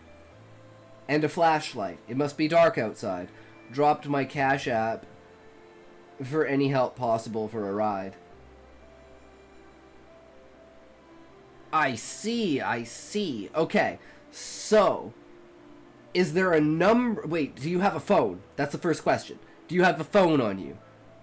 Or in the context of this, does the character have the phone on them? This is an interesting... Okay, let's work through this, right? Okay, you have a phone. Boom. Okay. Next thing. Okay, get this. So, now don't dox yourself and don't tell me where you are. But, basically look for something that's 20 minutes, 15, 20 minutes, like outside of the area that you're trying to get to. So let's say if like you need to go like downtown somewhere, get dropped off in like a rural area, right? So you got your phone, right? So wherever you currently are, look up basically like the number for like a taxi, right? And then, yes, I looked up the Uber already. It's yes, okay. So then what you do, right, is you get dropped off. And because, like, the whole time you're building up this story that basically you're lost, right? And you're like, well, my phone doesn't have my thing, so I can't, this isn't the phone that, like, works, like, it doesn't work with my card. Like, I go get my card. So then what you do is you're like, okay, well, I'm just in the basement suite. And then you basically, like, walk through the gate of a random house, jump the fence, walk out the gate of the house across the way from it, and you're like 15, 20 minutes away from where you need to be. No, it's actually not a story, but thanks so much for your help. Okay, well, I mean, it's a story to me. That's a short story I could write, That's a great one. Okay, good sir. What do you need today? Oh no, I am very much lost. What must I do? Okay, good sir. What you must do is remember that you must not press the redeem. The redeem button is not your friend. Okay, that is the very first thing you need to do. The very second thing that you need to do is you need to go and you need to understand where you are. You know where you are, sir? Don't say where you are. Just know where you are. Yes. Okay, you are there. That is very good. Okay, now what you do is you find a number for something near you that can take you where you need to go, or as far as they will go, and then you use the strategy I like to call, oh, I am over there, and then you go over there and you don't come back. It is a very much okay, and it is like you're not going to be in this area very much longer, so you don't need to worry about it. And then, oh no, look at that, it is not a go. So you get out and then you get home and it is like, oh no. You find out, do you know what the twist at the end of the story is? Yeah, you left your phone in the fucking Uber car. So now you don't have your phone. So you got home, but now you don't have your phone. And they're gonna be going up to that house that you dropped off at with your phone looking for you. They're gonna know that ain't you. And then you're gonna get it's going to be an interesting time, and you could develop the story out from there. But the entire intro of it is you trying to get home. Like, let's say you're like drunk partying and shit, and you went on like a random tour bus or something. You wound up in a completely different city, and you're like, fuck, I don't have any money, I don't have fucking anything to get back home. And then you get home, but you've lost your phone. And then the realization that you had to have had your phone to get the Uber to, like, so it had to be in the Uber. And then it's like, oh no, that house that I dropped it off, it's like, should I go back to, like, wherever it was if I can remember where the house got dropped off? And maybe explain to them, be like, hey, if someone comes and says there's a phone here, can you say there is? And there's a guy in the basement. That would be great. I would absolutely love that.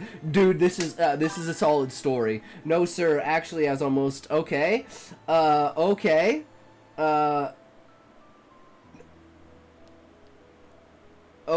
okay. How am I not making sense, though? Like, you're out having a good time, having a party, you can't get home, so you ditch a ride, you lose your phone, right? But you have to get your phone back, so the challenge there is, oh, you have to go to the house. Now the second question is, has the Uber driver already come back with the phone and talked to them? So now they're like, well, what the fuck are you talking about? And then you're like, well, maybe you know these people and you didn't realize that the house that you chose subconsciously was like this house. And it's like, just as you go through this, it's unraveling more and more and more about this story. And it's like, oh my god, it just keeps going further and further and further until it's like you wind up getting back and it's like the it's like maybe the Uber driver is actually turns out to be like one of the dudes that you like partied with earlier that night or something like that, or like you know in one of it'd been like a week-long binge or something like that, and you know you could tie that all in really nicely. But yeah, very interesting. But anyways, that's my idea. Just ditch a car. Like, is what it is, man.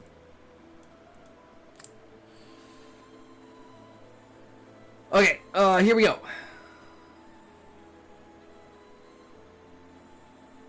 Where were we? Wear and tear, changing fashion trends as company's product eliminates the need for repeat purchases due to durability issues. The only drivers for additional sales will be customers losing their items or desiring more for variety. Different styles or colors. This raises the core concern. Is such a business model sustainable in the long term, or is the company doomed once everyone who wants the product owns it? Ooh, the challenge of a perfect product. A perfect product like self-repairing clothing fundamentally disrupts traditional business models.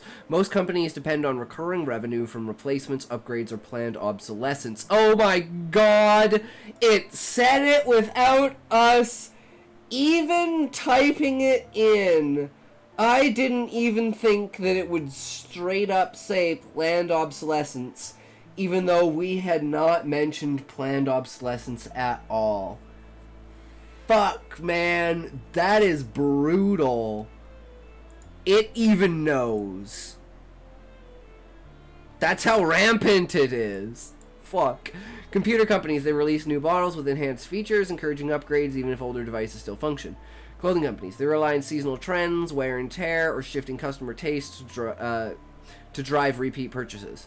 Contrast, self-repairing clothing that doesn't break or wear out means customers only need to buy once, bearing loss or a desire for variety. Once the market is saturated, meaning most potential customers own the product, sales would drop sharply, relying solely on new customers from population growth or occasional additional purchases. This presents a significant hurdle to long-term growth and profitability. Is the company doomed after market saturation? Not necessarily. While the business faces unique challenges, its longevity depends on how it adapts to the lack of repeat purchases. Let's explore the challenges. I'm going to see here, does it mention that if there's no repeat purchases, then there's no need to recreate the product? Which means you don't basically have an infinite assembly line. You create a certain amount of the product, then you shut the factories down, and you're just raking in money, and there's no more expenses until everything's sold, and then when you're like, okay, we're running low, open the factories back up again.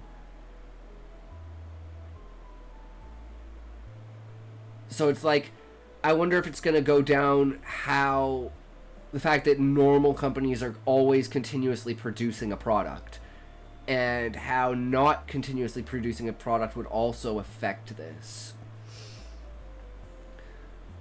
Challenges. Limited recurring revenue. After the initial wave of sales, the company cannot rely on customers replacing worn-out items, severely limiting repeat business. Market saturation. Once the target market owns the product, new sales depend on external factors like population growth or geographic expansion, which may not scale quickly enough. No product improvement. The inability to create a better product rolls out strategies like upgrades or technological advancements that drive sales in other industries. Strategies for sustainability. Despite these obstacles, the company could adopt several approaches to maintain revenue and extend its lifespan. Expand market reach. Global expansion. Entering international markets could delay saturation and sustain sales growth over time. New demographics. Targeting different customer segments such as professional attire, sportswear, or children's clothing could broaden the customer base. Diversify the product line. Aesthetic variety. Offering a range of styles, colors, and designs could encourage customers to buy multiple items, even if they don't need replacements. For instance, someone might want a self-repairing jacket in both blue and black. Limited editions. Collaborating with designers or releasing exclusive collections could create demand for collectible or status-driven purchases. Complementary offerings. Accessories. Selling related products like self-repairing bags, shoes, or hats could generate additional revenue. Services offering a customization, embroidered tailoring, or styling advice could create new income streams without altering the core product. Rental models for expensive or niche items. A rental or subscription service could provide, of course, it'd be... I didn't even think of that. I love how it went straight for a subscription for clothing. One day, guys, there'll be a subscription for fucking clothing. There'll be subscription for fucking air, bro. Leverage the technology. Licensing. The self-repairing technology has applications beyond clothing. in automotive or medical industries. Licensing it to other sectors could create a steady income stream. Partnership. Collaborating with other brands could introduce the technology to new markets. Build brand prestige. Luxury positioning. Marketing the clothing as a premium exclusive product, similar to luxury watch brands and durable goods. Could justify high prices and maintain profitability with lower sales volumes. Sustainability appeal. Highlighting the environmental benefits of a product that never needs replacement could attract eco-conscious customers willing to pay a premium. Financial strategy, invest early profits. High margins from initial sales could be invested in other ventures, real estate stocks to diversify revenue, trade and programs. Offering incentives to trade in older styles for new designs could encourage additional purchases even if the product remains functional. Sustainability is a business model. Sustainability of this business model hinges on the company's ability to adapt. If it relies solely on selling the perfect product until saturation, it risks stagnation.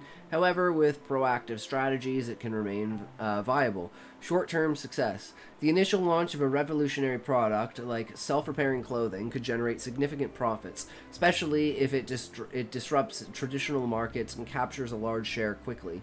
Long-term viability. Beyond saturation, the company must shift focus to alternative revenue sources,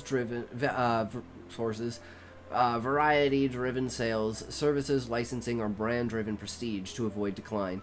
Historical parallels exist in industries with durable goods. Luxury watchmakers like Rolex or tool manufacturers like Leatherman sustain themselves through quality, reputation, and occasional purchases.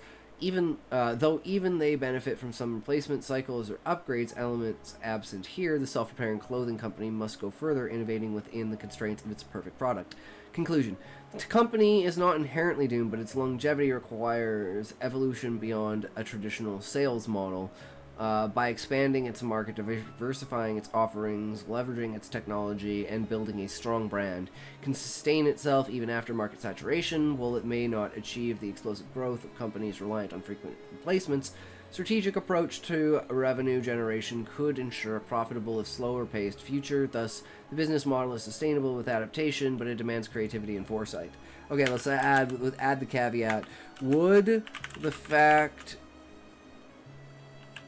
you do not need to continue to produce the item, you simply need a viable stockpile and the ability to replenish it at some point. The main cost of running a business is production. If no production is occurring, would this sustain the company?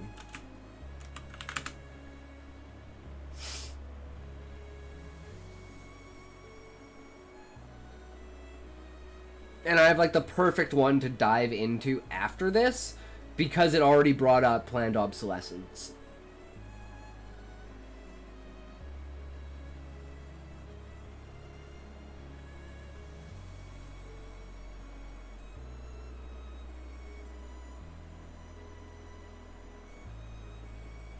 To determine whether a company could be sustained without ongoing production, relying solely on a viable stockpile and the ability to replenish it at some point, we need to consider how eliminating production, the main cost of running a business, impacts its operations and long-term viability. Let's break down this step by step.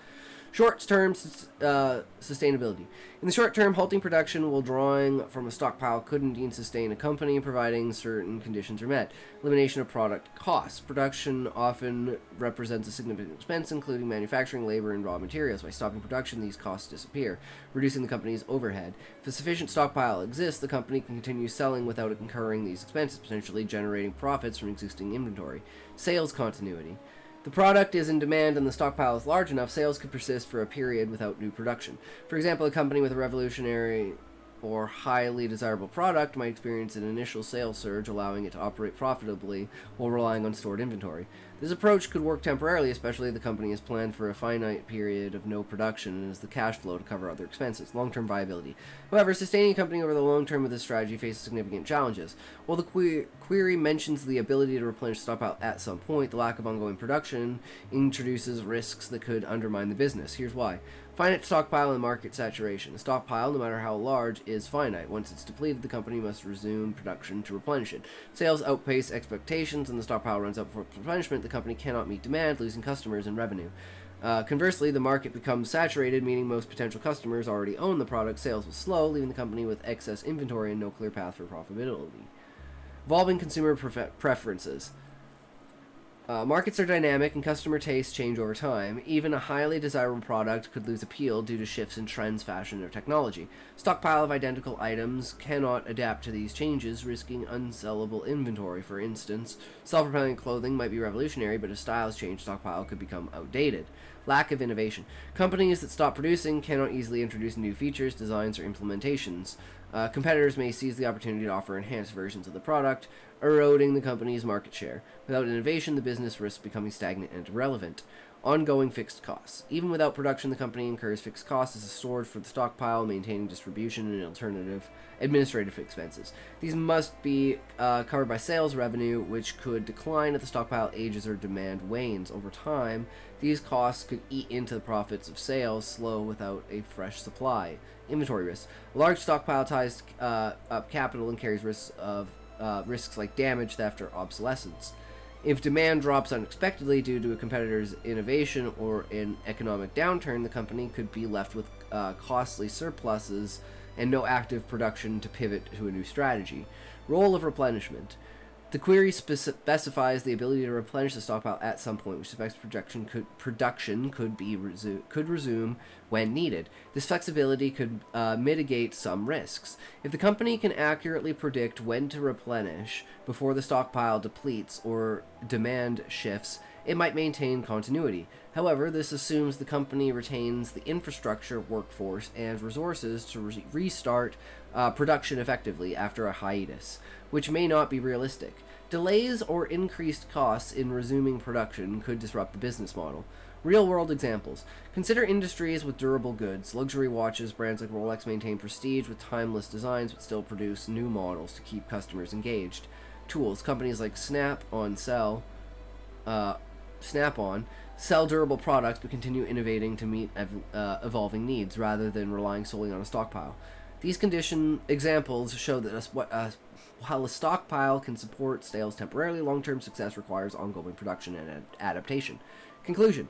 Eliminating production and relying on a viable stockpile could sustain a company in the short term by cutting major costs and leveraging existing inventory. However, this strategy is not viable long-term without active production. Markets evolve, consumer preferences shift, and competitors innovate. Challenges a static stockpile cannot address.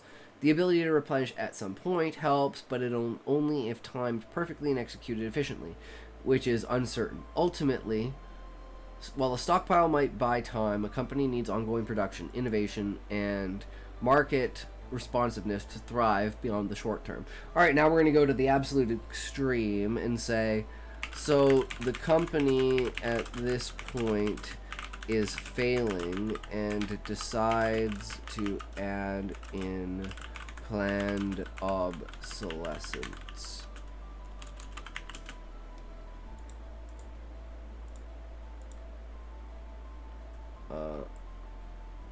Company realized its sustainability issues and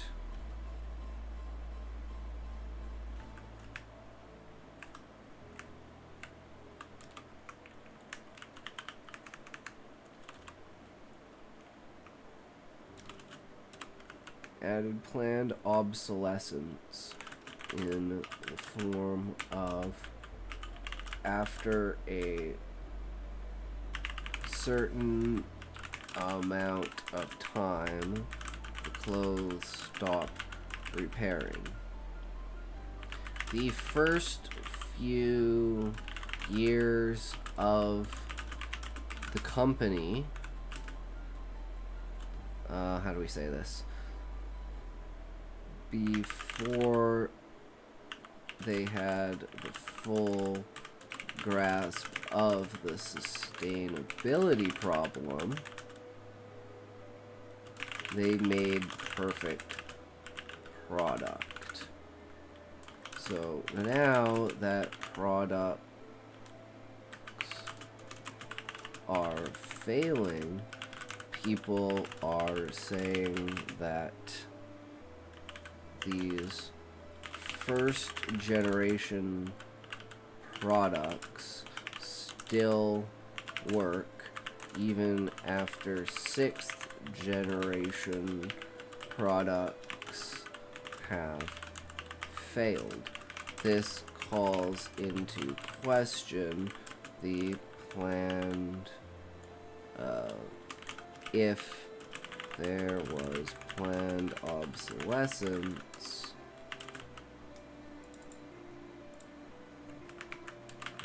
after the fact.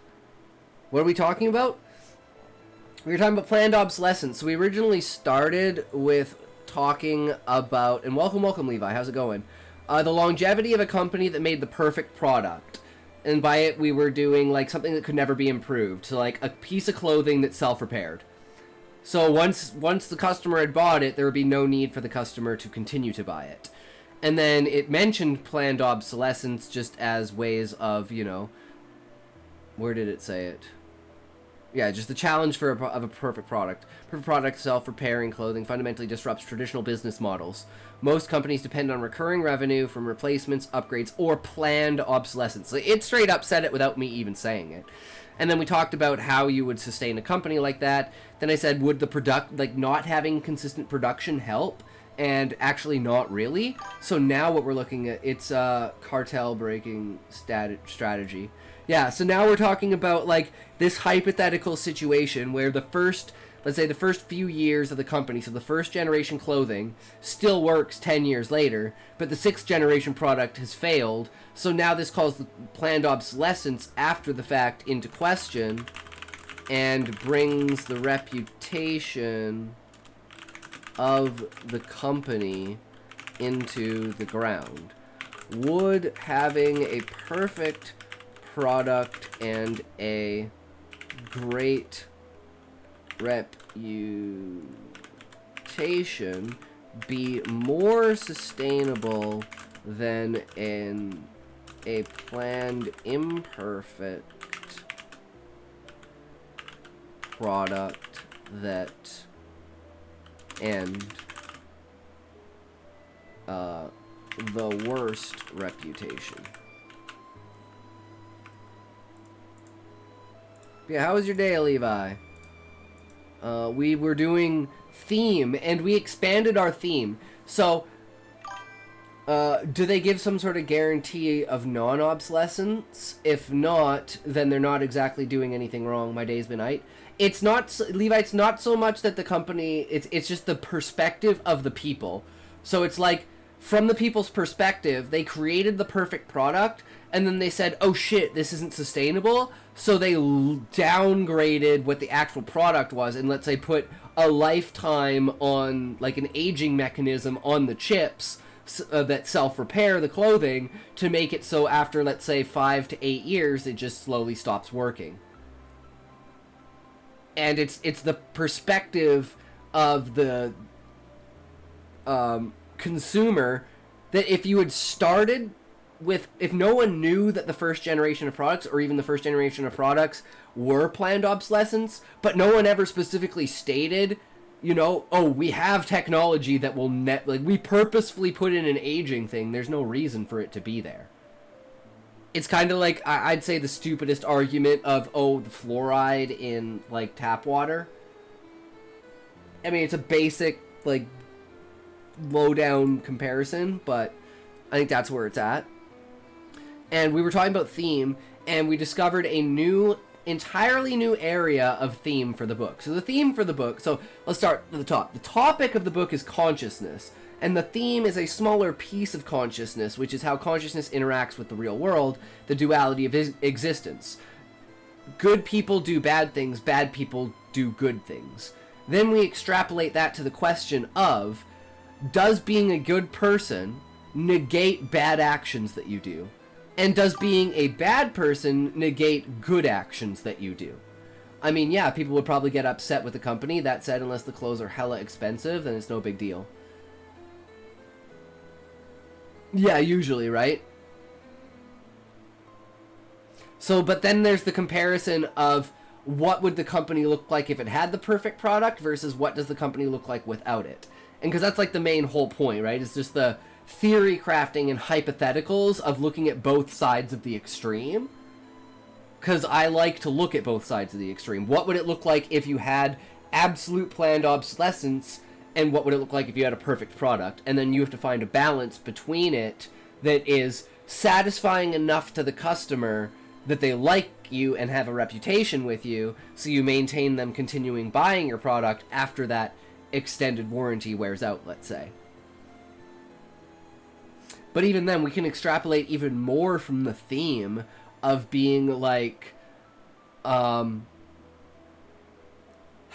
do you deal with forgiveness in a world where only good people are forgiven for their bad actions, but bad people are never recognized for their good actions? Without the perfect product, assuming no patent protection, they're always at risk of someone else coming along and selling a more perfect product. That's true, Levi. It always opens up the road for competition. That's true. I never thought about that. We're going to get some ads in a sec here, so I'm going to take a toke. But yeah, I like your perspective on it. It's definitely a... can reputation truly destroy a good product? Or can only a bad product destroy, you know? What do you mean by good people and bad people if it's not reflected in their actions?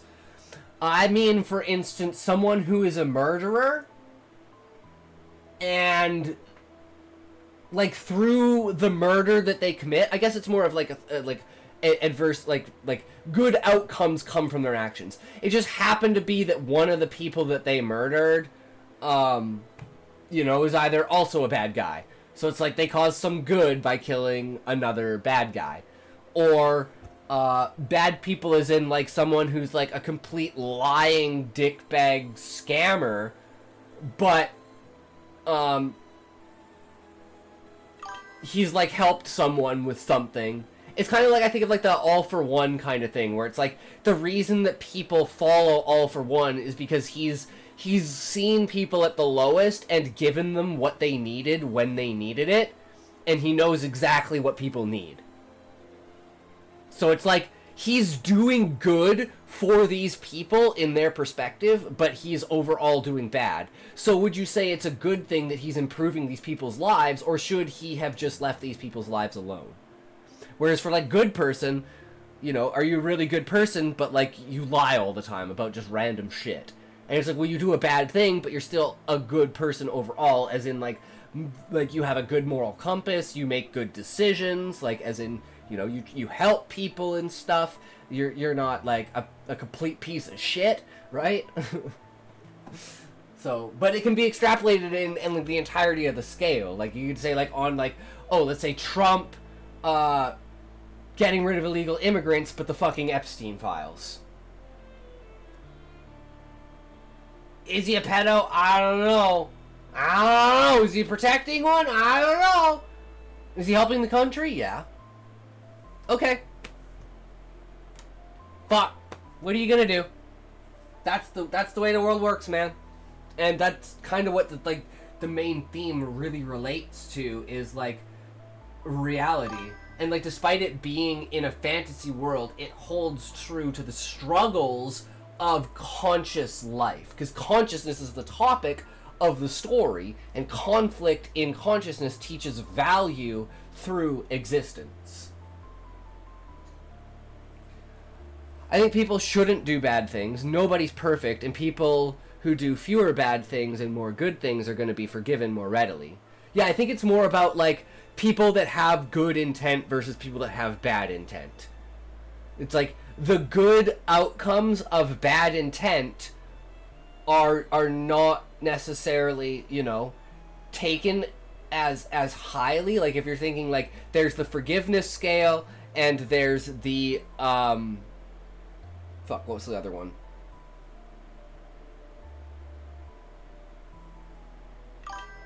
Forgiveness scale and accountability scale. Or like recognition scale. Okay, recognition and forgiveness. Recognition for a good thing that you did despite being a bad person, and forgiveness for a bad thing that you did despite being a good person. And then you find along that scale where you can place something. I would say there's a sense that in your utilitarian society, people are held more responsible for the effect of their actions rather than their intent, and I don't think that's necessarily good. I see. I like that, because that gives depth to our like the real world, our utilitarian society. Yeah. Because it's like a mechanism that feeds off of that. And I find more in real life is bad people are recognized for doing good things, and those good things in turn make people want to forgive them for the bad things, whereas a good person doing a bad thing gets extremely fucking criticized because people know that they're a good person, so they're like, well, why the fuck did you do this? We know bad people do this, so we expect it out of them. And I think the range of expectation out of people, you expect bad people to do bad things, you expect bad outcomes. You expect good people to do good things, and you expect good outcomes. So when that is tempted and twisted, I think that adds depth to this layer of thematic discovery through the story of trying to say Gaia isn't bad for wanting conflict in life, and Anima isn't good for wanting species to be in a utopia. And I guess that would be the basic, like, transition of the message from those characters. Oh, I didn't take the toke. As always. Pack a toke, don't take a toke. That's how it goes.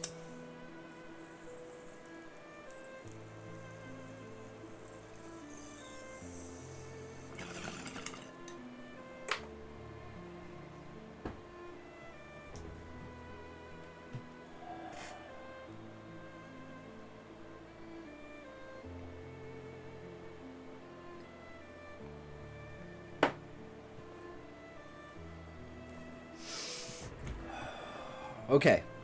So I have a question about whether a company with a perfect product and a great reputation would be more sustainable than one with a planned, imperfect product and a damaged reputation. Scenario you've described is intriguing. A company starts with a perfect product, self-repairing clothes that last indefinitely, but later introduces planned obsolescence, causing newer products to fail, with the original ones keep going. This leads to a reputation crisis. Let's break it down and figure out which approach holds up better in the long run. Understanding the two scenarios. Perfect product with great reputation. Imagine the company stuck with its original plan. Clothes that repair themselves forever. In the early years, this builds a stellar reputation. Customers love the durability. True, Eddie.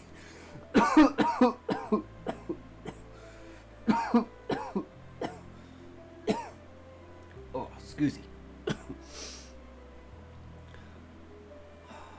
Customers love the durability. Trust the brand, spread the word. Here's what this approach offers. Pros. Customer loyalty. People stick with the brand they trust. They might not need to buy often, but they'll recommend it to everyone they know. Premium pricing. A reputation of unmatched quality lets the company charge more, making up for fewer repeat sales. Sustainability appeal. Long-lasting clothing means less waste, which resonates with today's eco-conscious consumers. Innovation opportunities. Without churning out new versions, the company could focus on groundbreaking ideas like new clothing lines or technology.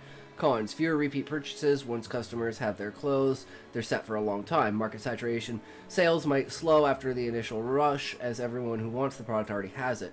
High upfront costs.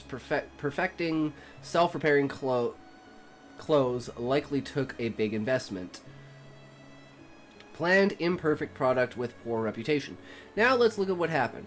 The company realized that endless durability wasn't financially sustainable, so they made newer clothes stop repairing after a set time. But here's the catch. Those first generation products are still working, while the 6th generation ones are failing. Customers notice, suspect planned obsolescence, and the company's reputation tanks. What does this look like? But also, like, imagine two people who each decide to go out and shoot someone. The one who decides is held in contempt, while the other is often forgiven. They both intended the same result, so I think they should be held in the same regard for it. Very true, Levi. I think the same thing, which, like, I think everyone should, but unfortunately that's not how the world works. This is why I love, like, imagining things. The things that I don't like in the real world, I just imagine them differently in the book. Even though at the end of the day, they always fall to the same fallacies that things did in the real world over time. Through evolution, corruption, abuse, and just, like, once you know a system, you know how to manipulate a system. So unless the system is continuously changing and no one ever figures out the fucking system, which is its own kind of fucking chaos, that would be an interesting thing to work with. A society that continuously shifts. There's so many horror movies that spawn from a government being capable of punishing people based on their intentions. It's very true, Beezus. But think about this, Beezus. So does religion.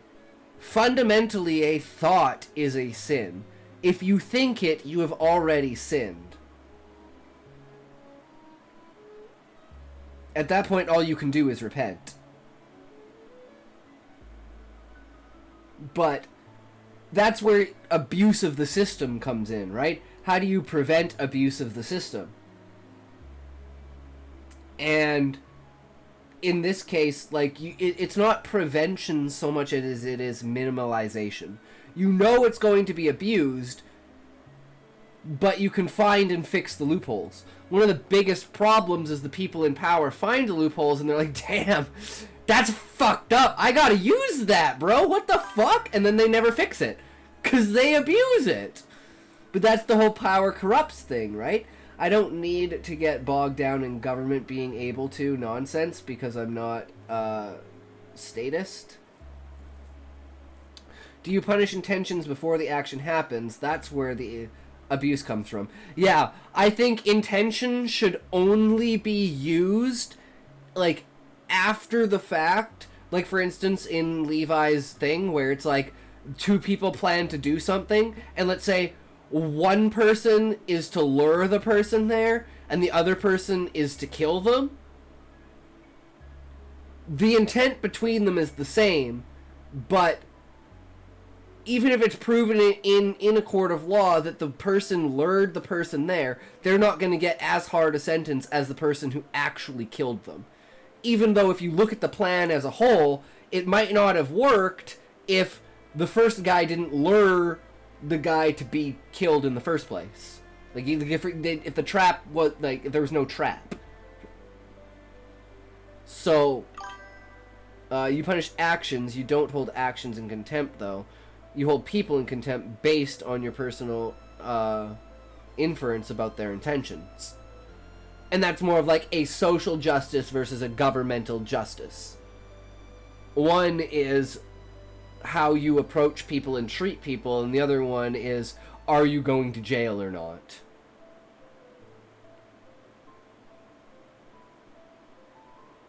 Same with, like, the idea of, like, an ex-con.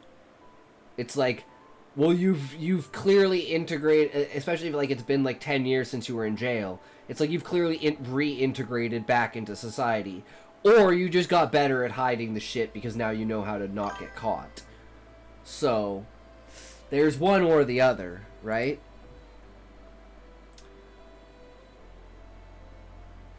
Pros, repeat costs. Or wait, where are we? I think that's where we are. Clothes that fail mean customers have to buy again, keeping money flowing. Steady revenue. Regular product cycles create predictable income. Customer engagement. New designs or features could keep people interested, at least initially. Cons. Reputation damage. Once people realize the company shortened product lifespans on purpose, trust evaporates. Social media amplifies the backlash. Customer loss. Angry buyers might switch to competitors offering better value or durability. Well, there you go. It brought that one up, Levi. Legal risks. If this looks deceptive, regulators could step in with fines or lawsuits. Short-term focus. Constant updates might prioritize quick cash over real quality. Comparing sustainability, financial sustainability. Perfect product, fewer repeat purchases could hurt revenue, but the company isn't helpless. It could charge higher prices for premium quality, expand to new markets, or offer variety, add services like customization or accessories. The growth might be slower, but it's steady and built on trust. Imperfect product. Forcing customers to replace failing clothing boosts sales short term, but with a trashed reputation. Sales could drop as people walk away. Marketing costs skyrocket to fight bad press. Legal battles might drain cash. What looks like a win now could collapse later. Reputational sustainability. Perfect product. Great reputation is gold. It cuts marketing costs. Word of mouth does the work. Builds a loyal base and gives the company room to pivot or expand. It's a long-term asset. Imperfect product. A ruined reputation is a nightmare in today's world. Bad news spreads fast. Think viral posts and scathing reviews. Rebuilding trust takes years and tons of effort, if it's even possible. Look at Steam reviews. Long-term viability. Perfect product. This aligns with where the world's heading. People want sustainability, ethical products. The company could become a leader in quality and eco-friendliness, even if it means rethinking revenue beyond constant sales. I like that. Rethinking revenue beyond constant sales. I think loyal fans and a premium niche. Imperfect product. The quick cash from planned obsolescence doesn't last. Betrayed customers don't come back. Competitors swoop in with better options, and the company's stuck playing defense. It's a losing game over time. It's a losing game over time. The verdict. So, would sticking with a perfect product and a great reputation be more sustainable than switching to a planned imperfect product and ending up with a worse reputation? Yes, it would. Here's why. Trust wins. Strong reputation keeps customers coming back, not just for replacements, but for anything the company offers. It's a foundation that's hard to shake. This is why you need to, if you're creating a product, even if you're like a content creator, even if you're a streamer, if you're not matching with your base on a foundation and building off of that and heading in a specific direction, you need to be building a secondary base. And the thing I would say for this is look at Asmongold. Asmon started as a WoW streamer, and even to this day, people come into his stream every day and ask him when he's going to play WoW again, when he said 1,000 times he's probably not going to play WoW ever again. So even from the original fan base, it's like he's completely recultivated the entirety of the presence of his stream and what he does. Because then he did just like variety games, like Souls-like and stuff, and then he was doing, I think he was doing like commentary and stuff, and then there was the trial. And then he's like the Johnny Depp trial, and then he started doing like political commentary because that was just opened up a whole new door. But it's like, sometimes you do have to go against your original base because it's no longer viable. And that's changing directions from short-term viability to long-term viability. That's why I never wanted to originally be a streamer, because I'm like, I don't create content that's long-term viable. And then when I was like, well, what if I do writing content? Because I think streaming has evolved significantly over the last 10 years. And people used to think of it primarily as just gaming, but now it's evolved into pretty much fucking anything, and pretty much everyone streams. So, using it as a third-party mechanism to hold myself accountable to writing is an optimization of streaming, whereas before I would feel I was turning a hobby like gaming into a job. And I was like, not interested in that. That's why I had a YouTube channel instead, but I just kind of abandoned that after 2 episodes of A Talks Taco Time. Because I'm a lazy piece of shit. Still think you can get pretty far with almost perfect product and a good brand identity. Imagine a world where only poor people wear clothes that last forever. Like it becomes something of a class signifier that you own clothes that wear out over time. Like they only make like the plain, like imagine they're the only company that makes like plain white t-shirts, like plain gray sweatpants. You know, the most generic bottom of like a black baseball cap, like the most plain jumpsuits, basically And then it's just like this signifier of, you're a poor little shit. You can only afford that. I'm fancy, man. I get a new pair of clothes every fucking day. That is such an interesting idea for the social side of it and how people interact with the product. Because people will choose a product that they think people will like as a third party over a product that is functional. That is the reason why fanny packs never took off. They're like the most functional thing, but everyone thinks they're cringe as fuck. And only Karens wear fucking fanny packs. But imagine if fanny packs were actually popular. It's like tacky old hoodies like yours become vintage. Yeah. And then it's like companies like that sell merch, and merch becomes like even more, you know, what it is. It's like, I gotta start selling body pillows, bro. That's where the money's at. We gotta sell body pillows. We'll have a bunch ready for TwitchCon 2027, guys.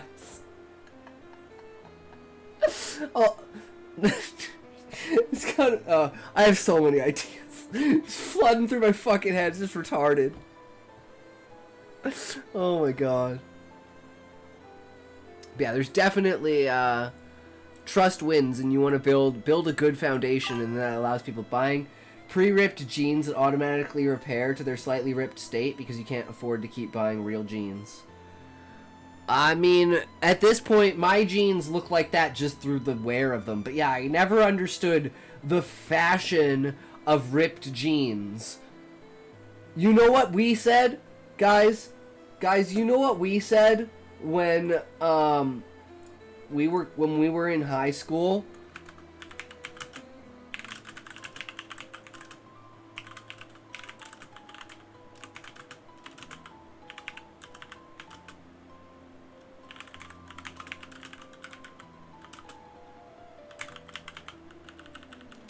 The only reason why girl jean styles turn to ripped knees.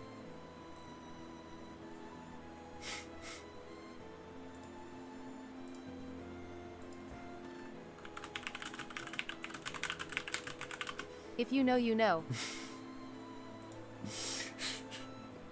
That was literally the meme back in the day in fucking high school. It was like, you could tell that she was a slut because she'd worn out the knees on her jeans.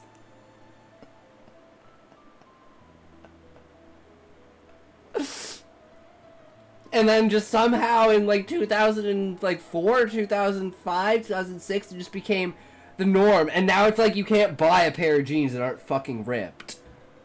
It's fucking ridiculous. Premium power quality lets you charge more, balancing out the lack of frequent sales. Future-proofing. Sustainability matters more every day. A durable product positions the company as a leader, not a villain. Reputation risks outweigh gains. The hit from planned obsolescence, especially when early products outlast new ones, is brutal. Losing trust undoes everything the company built. The planned obsolescence route might look smart for a minute with all those repeat purchases, but once customers catch on, fallout is too steep. Lost sales, angry buyers, and a brand name in the gutter. Sticking with the perfect product, even with its challenges, builds something lasting. The company could adapt. Think modular designs or stellar service to keep customers engaged without betraying them. In short, a perfect product with a great reputation beats a flawed one with a trashed reputation for sustainability every time. It's about playing the long game and trust in the ace up your sleeve.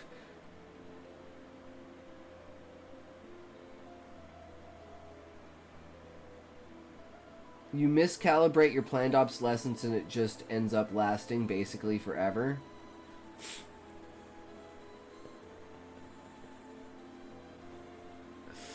Oh, that would be funny. I mean, like, the toys that my niece and my nephew grow up playing with are the toys that I grew up playing with. They're downstairs. And we're going to do a tour tomorrow. I'm going to point out how old some of that shit is. Literally. Some of that shit's from when I was like 2 or 3 years old. That's 31 years old. That's insane. And it's still like electronics and shit on it still work. Loot Zero! Welcome, welcome. How's it going, brother? Welcome to the stream, good sir. How are you? We just finished the commentary section, so now we are moving on to if anyone has anything they want me to read, because we haven't had anyone's anything to read for a while. I hope everyone's been working on their stuff.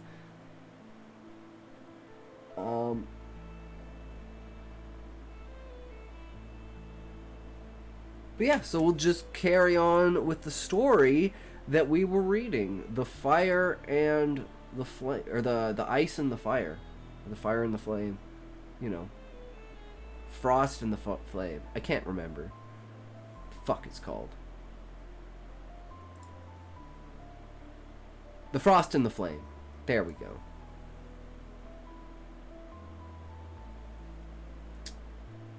Continue reading.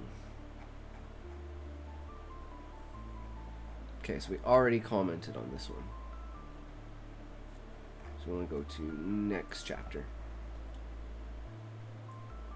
Chapter 4, The Minister's Son. Oh, seems like this is a fairly short chapter.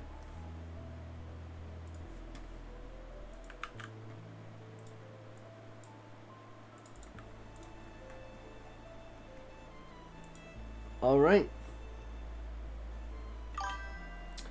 It's pretty funny how old technology was built to last, even though it got aged out pretty quickly. Now that it's plateauing a bit, we have trouble with tech being too fragile. Well, one of the problems with tech being too fragile is before it wasn't as complicated. There weren't as moving parts. Chips weren't as complicated. Like I have this like robotic pooch dog from like 2000 and actually probably 1998, 1999, and like you could literally throw this thing down the fucking stairs. It wouldn't fucking matter. Because it's like this really shitty chip in the middle of this fucking bulky thing, and there's not a lot of moving parts that can really easily be damaged. Whereas chips nowadays are so small, even the smallest vibrations over time can destroy the chips. And that's kind of one of the problems that we're reaching with technology is we will eventually hit a point where we can't make things any smaller. And that's one of the main ways that we improve things is by just putting smaller and smaller pieces together. You could also get away with selling a controller that was just a brick. Now it's got to be sleek and ergonomic. Yeah, literally a fucking rectangle with goddamn corners, like for the original Nintendo. Like it's like that thing was literally fucking hefty. But, yeah, now it's like, and like, I hate triggers. I wish these were buttons. That's what I liked over PlayStation over Xbox, was because, you know, I didn't really play FPSs, so I didn't care for triggers, I just needed the button. And I think the button is just much easier to use. But, my main thing is, with the way that the Xbox controller and PlayStation controller is set up, with the, specifically because of Monster Hunter, the way to, how do I say this, like, with the PlayStation controller, you can be moving both of the analogs at the same time, and be pressing the directional buttons to, like, move your inventory, like, up and down, right? But on an Xbox, you would be like this, and it's like, well, you'd have to go like this to like try and press the buttons, right? So it's like on an actual realistic like scale, the PlayStation controller is better than the Xbox controller because you can do this, and the Xbox controller you can't. And there's nothing that the Xbox controller can do that the PlayStation controller can't. Also, controller design peaked with 360. I mean, like, ergonomic, like how you hold it in your hand, maybe, but not with where the analogs are placed. And the fact that you can't, like, dual analog like this. Because it's, like, all fucking weird. I don't know. That's my argument for why PlayStation controller should, like, the setup for it is just the premium setup of a controller. Like, you can add other buttons and stuff, but I mean just like where the analogs are. And the only reason Xbox swapped those is because PlayStation already had it there. And I think that was a terrible decision. I don't think they needed to swap where the analogs were, and we didn't. Like, we've already experimented with different kinds of controllers between the GameCube, the Dreamcast, the N64. Like, the whole idea of having analogs and, like a joystick. Using the controller as, like, a joystick. Which is, like, half the time that's what I do. Because I'm not moving the camera. I'm just, like running in Expedition 33, for instance. Like, you're just moving forward if I was using a controller. But I was actually using a keyboard for that. Because I've been comfortable with keyboard and mouse. Now, the left analog is the most important tool on the left hand. But the input buttons are the most important on the right.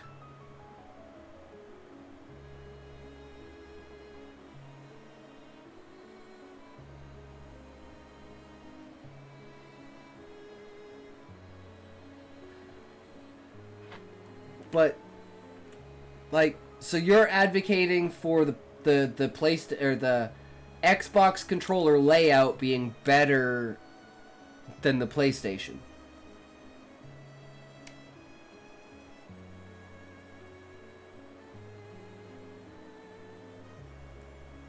But even like holding the controller like this is so flimsy. Whereas holding the controller like this, like, that shit is solid in my hand, bro. This is like...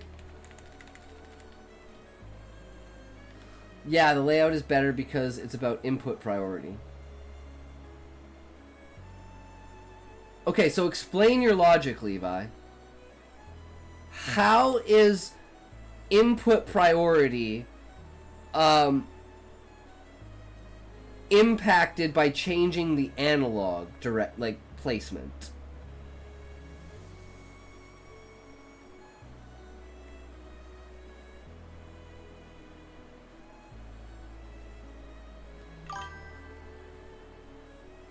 Like, I'm just curious about your logic. You gotta hold it wonky more of the time. I don't understand.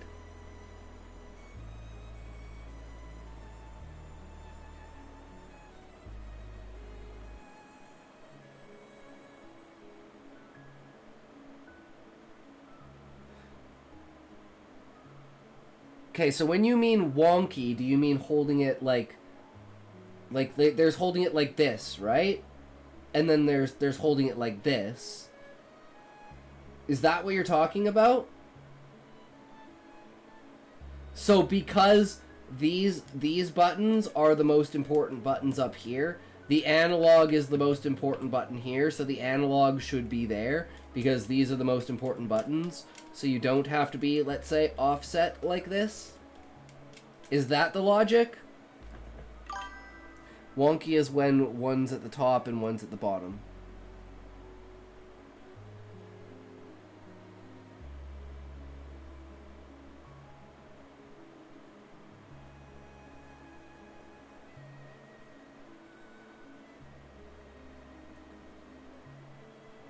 I mean, I see the logic in it.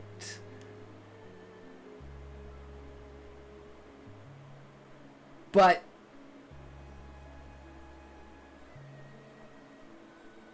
so I guess this is a do you want more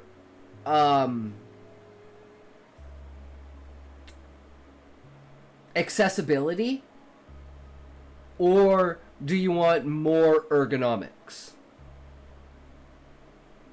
And I don't think that question should be because you completely changed my mind, Levi, and now I'm thinking of this from a completely different perspective.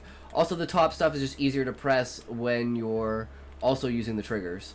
Very true. So you've completely changed my perspective on this Now think about this. I don't think the choice between ergonomic and accessibility should be a question of Xbox or PlayStation. I think both companies should make both layouts for both the reasons. Because you can do more with less with a PlayStation controller, but ergonomically it is more comfortable and easier to use a Xbox controller.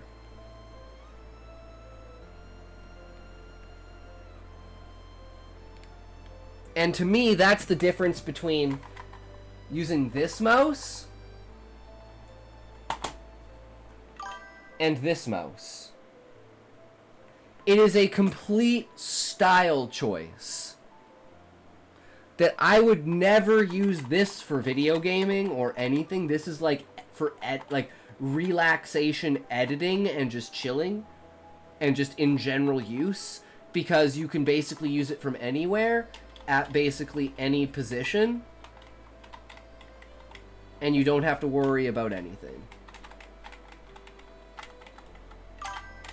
So I love this style of mouse, but it's practical for one reason. Now imagine, and so is this. I wouldn't, you know. That said, keyboard plus mouse is the best way to play shooters, so that's kind of a moot point. Well, even with something like, let's say Expedition 33, right? Or like Final Fantasy 16, where you're not using the camera. You're just pressing the inputs in the in combat. Like yeah, sometimes you're shifting the camera, but mostly you're locked onto the enemy and you're performing combos with it. So maybe the Xbox controller would be more useful for that. But I'm glad we had this conversation, because you completely changed my mind and my perspective, and no one's ever been able to do that. And I've always said PlayStation is the best, and Xbox just simply is not in any competitive state. But now you have presented a cause for it to be in a competitive state. And reflecting on it, you are correct. It makes complete sense. I have a complete bias towards using PlayStation controllers. So I also had to take that into account. That's why I always say, am I wrong? Is there anything that makes the Xbox controller better other than just the ability for you to use the analog and directional controls at the same time? And just removing that functionality.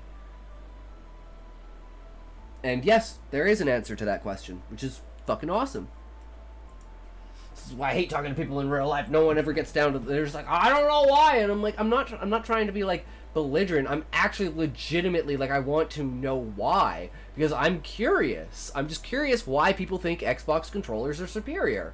Even though PlayStation, I can functionally prove it can do something that the Xbox controller can't. So show me something that the Xbox controller can do that the PlayStation can't. Be ergonomic. Yeah, it's really helpful to have one analog input and one button input in privileged positions. Never heard anyone state it in that way, and that is...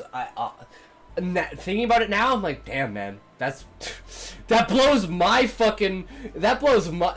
Like, that's more of a... That's a stronger argument than mine with accessibility.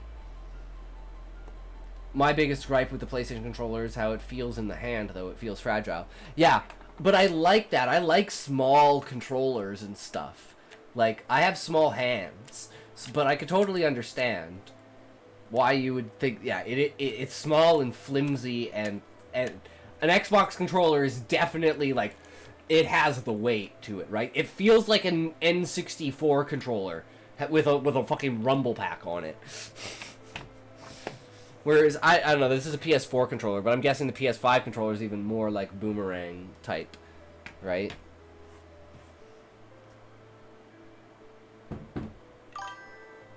Xbox One adding controller weights was a genius idea. Controller weights? I've never heard of that before. What's that?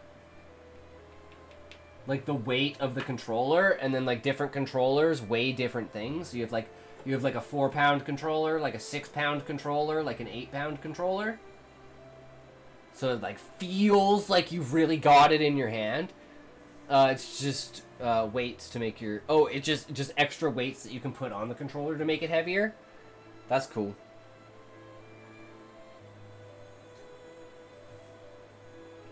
You also get them for your mouse. Interesting. I wonder if that would be helpful for StarCraft. Interesting thought.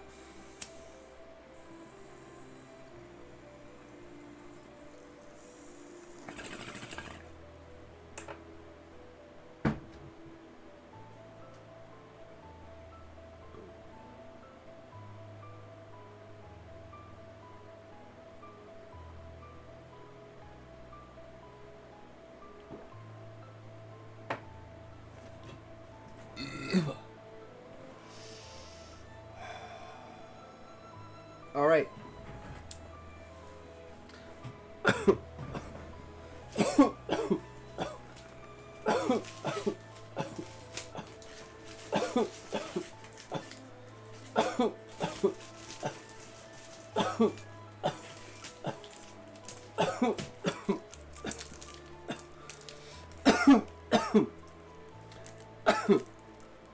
My mouse had them, but I've long since just misplaced them. Recently discovered McQueen is Goldsimp's grandfather. Or Goldship, sorry, Goldship.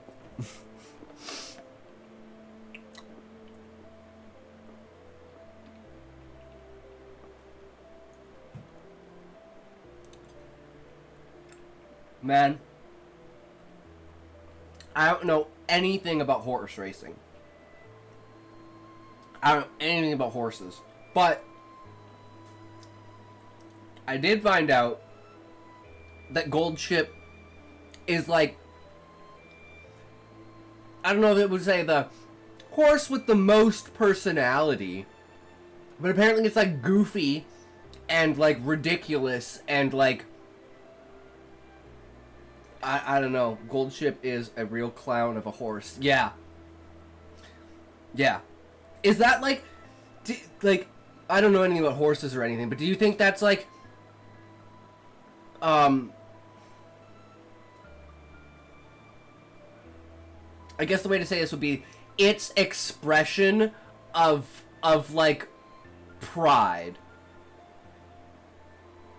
It's like, or like arrogance. It's like, yeah, I'm so good, I can do whatever the fuck I want, bitch. Motherfucker, take it. Eat my dick, bitch. Like that's cut. Like from seeing like the photos and stuff, I'm like, I think it's probably neurological. Okay.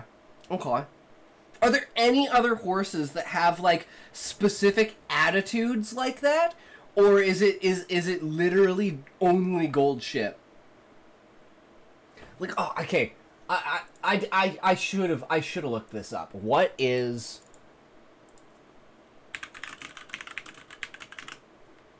Rice Shower?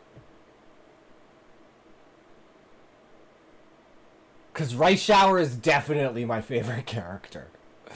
And I was like, oh yeah, I should look up. Goldship is pretty famous for it. Okay.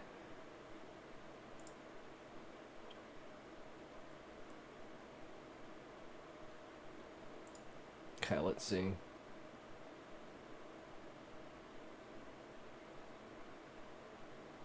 Oh, this one's dead.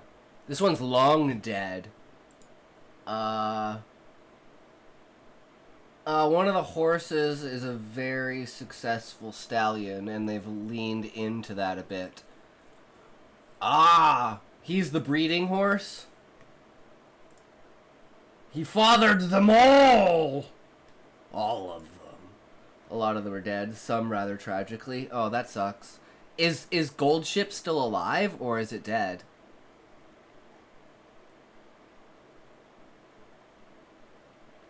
So it doesn't feel like there's anything, like, very interesting about this horse. Goldship is alive? Okay. So this is just, so Rice, there's nothing really so is Haru or Urara? Ah. That's the G rank one, the 1-star one, right? Right off the bat.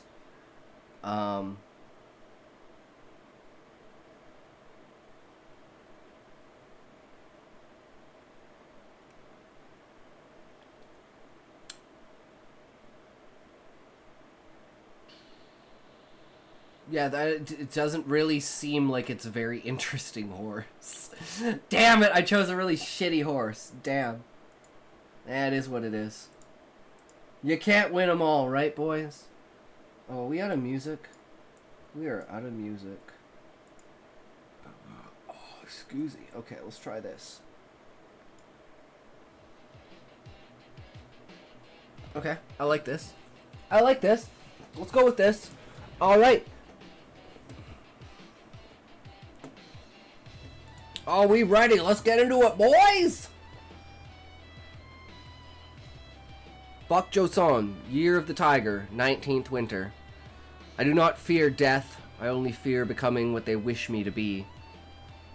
Reflections of King Yi Huan. The gates of the Seo residence opened with a restrained whisper.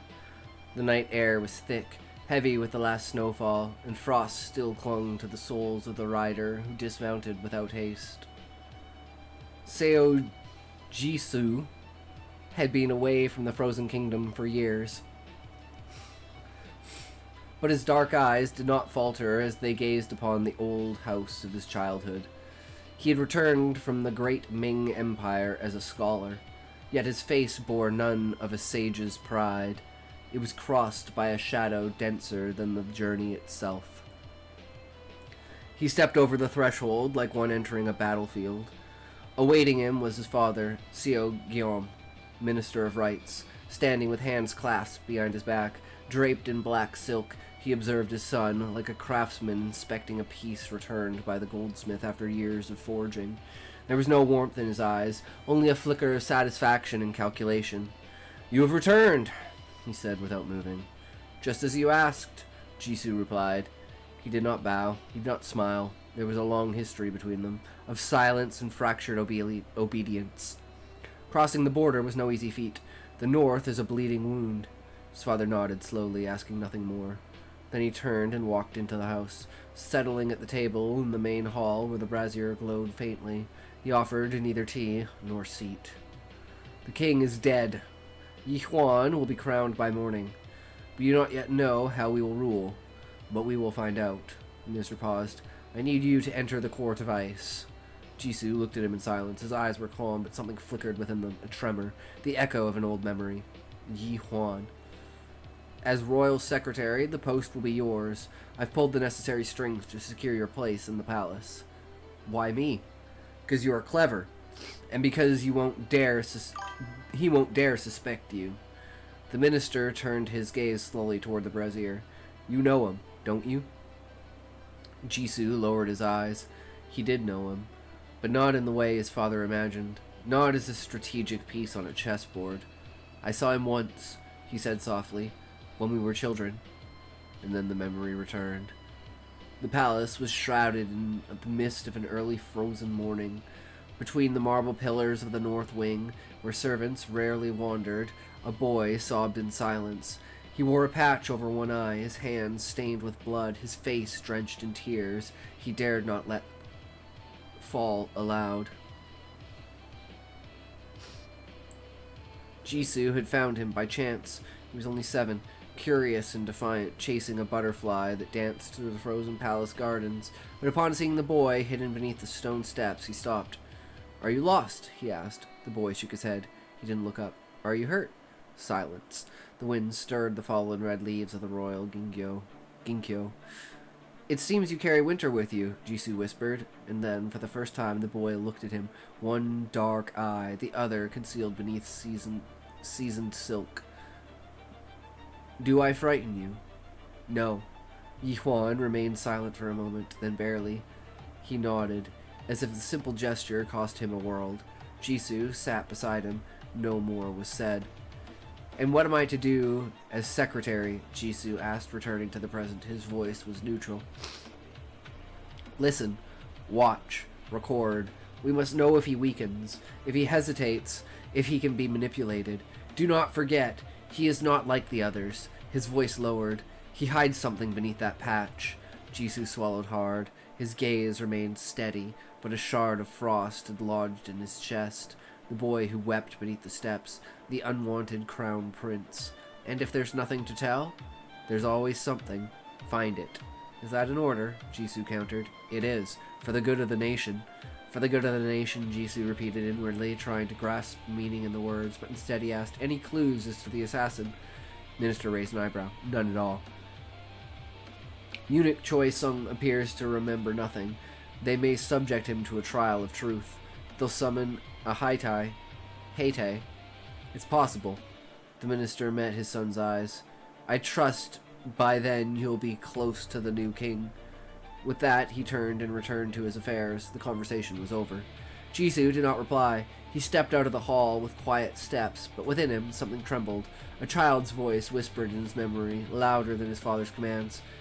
It seems you carry winter with you. And now, that winter would become king. Damn. This shit's getting good.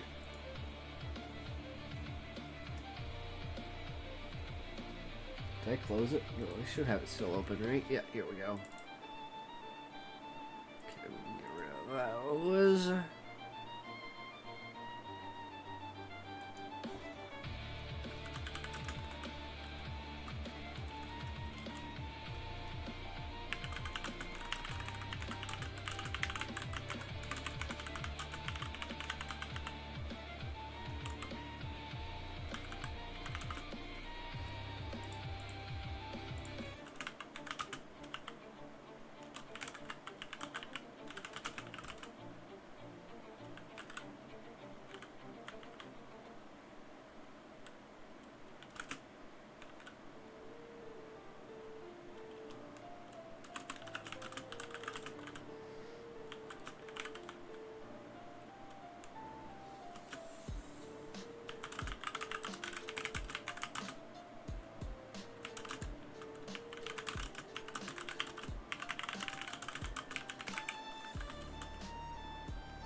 Boom. Easy. Alright. Alright. Now... Okay, we're just gonna read this shit, guys. We're gonna see if this shit even makes any sense at all. Have absolutely no idea. Let's hope.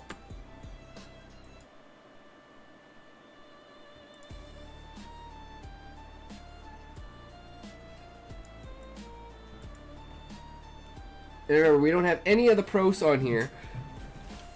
It's only dialogue. We don't have any of the scenes. We're just seeing how, like, we have them separated in the scenes, so we kind of know a little bit based upon the dialogue. But, you know, if you were here before, then you would know the story. So we should be able to get through it. And it's simply, can this dialogue work? And there's a couple of things I know I have to tweak, but overall it should, like, maybe 80% of it should be good. Let's hope. And we'll see what we can manifest out of it from each of the characters. But first we gotta make sure that it all makes sense and fits together. Because that's the part about doing every single piece of it individually, is do the pieces now fit back together? You know? 'Tis the questions we must ask while editing, because... Ah, shit, I gotta grab my water. I'm out of water. But, alright. I'll be right back, and then we will start reading this.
Back and allergies.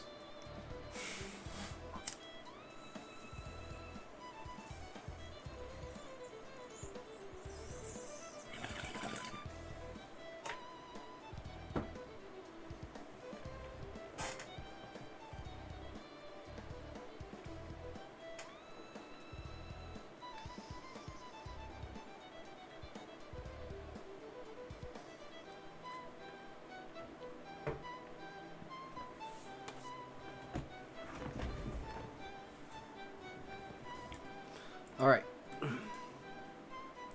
Hojin. Duarte, your lingering is but a ripple in the stream, fleeting, yet it clings to form. Tell me, what truth have you found in the silence of my teachings, not in the clamor of your need? Master Hojin, today's lesson struck a chord in me, like a melody that demands to be painted. I learned that to linger on a single stroke, to pour one's soul into it, can birth perfection. It's inspired a new piece for my canvas tonight, something transcendent.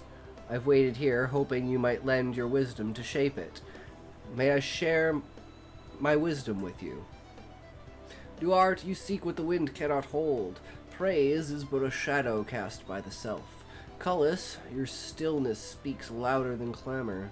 The path you carve, it whispers truths I long to witness. Share your work when it ripens, and I shall see it with clear eyes.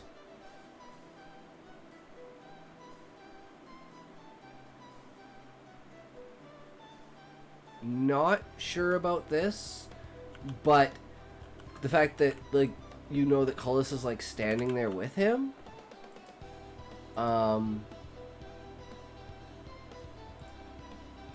basically calling out I say it's like he's the senior, so he should be making sure that the juniors stay in line, but he's like protecting Duarte. So clearly there's some sort of relationship between the two of them. They're like friends or mentor, you know, he's his peer. In this case, Duarte thinks they're best friends, and he's just like, I'm just trying to help this kid out.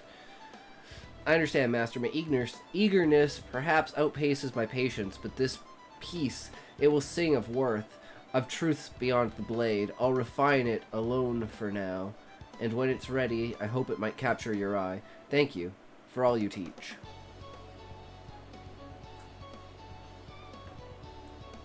Second scene in Duarte's house.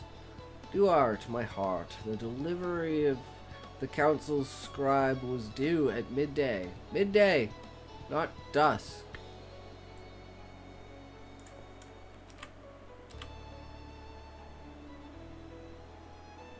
Oh, actually, you know what?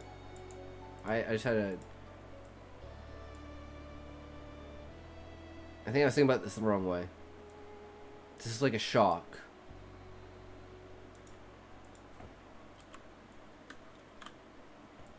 Like, it's supposed to be overemphasized, like, oh, maybe you hurt me.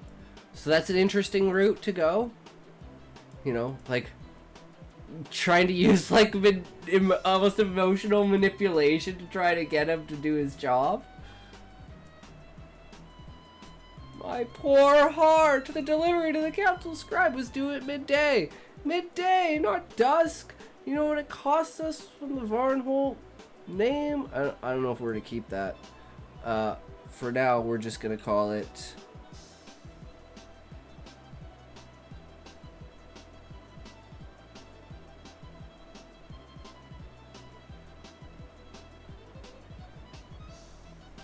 Guys.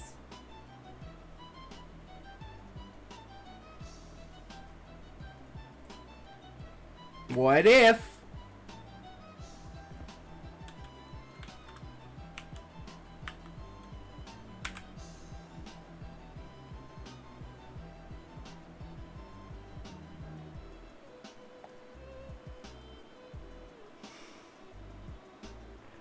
What if?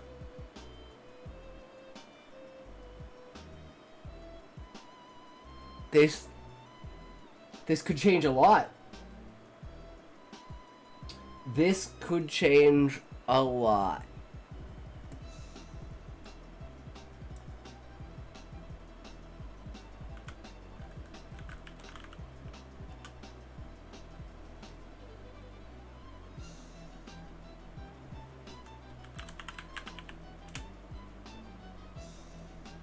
What if?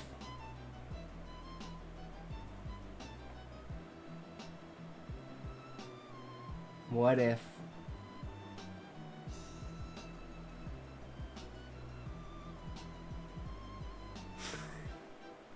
My brain is fucking ablaze right now. Like, what?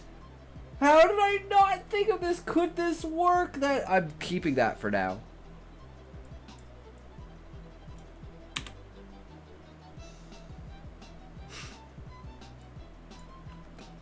Good.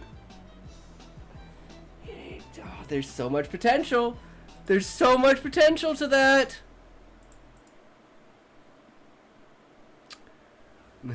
When the Sudi name is tied to tardiness, our reputation is not a trifle to be squandered.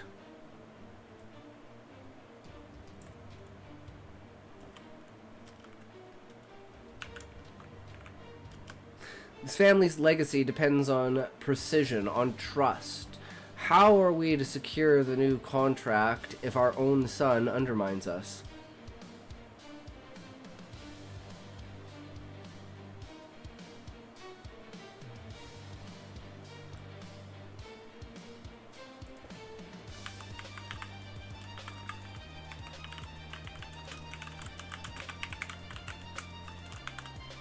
So there's potential for that, because we don't have a direction to go with that.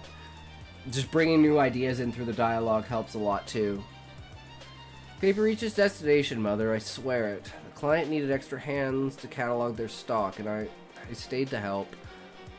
You've always said... Okay, let's do that. I stayed to help. You've always said to keep the customer's heart content, to turn their needs into something worthwhile. I thought I was doing right. Duarte, your obligations lie here with the paper that binds this tree's order, not in chasing whims that delay our work.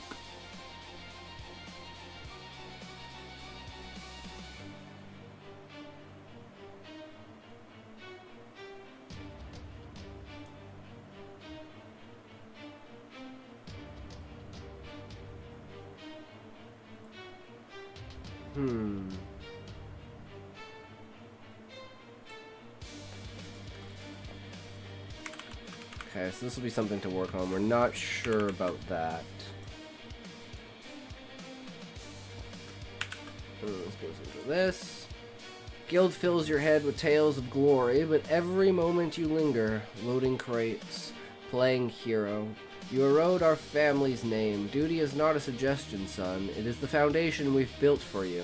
The world beyond the tree devours the reckless, and I will not see you lost to its lies.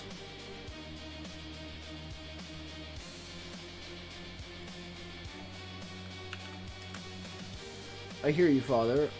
I know you want to shield me, keep my world safe and small, but when I helped today, it wasn't just paper. It was a moment, a chance to make something matter. I'll try harder. I'll paint it out tonight, find the truth in it.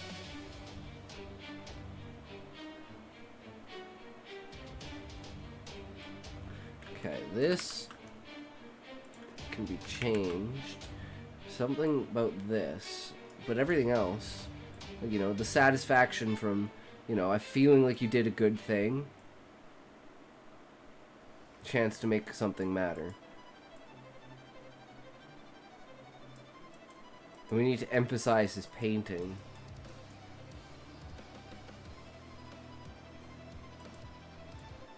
Duarte, cease weaving dreams from the guild's empty tales. The life you chase is no grand saga.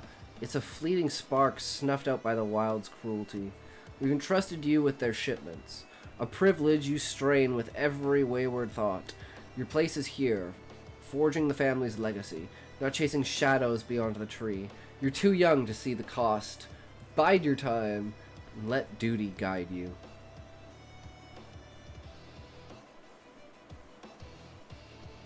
Collis.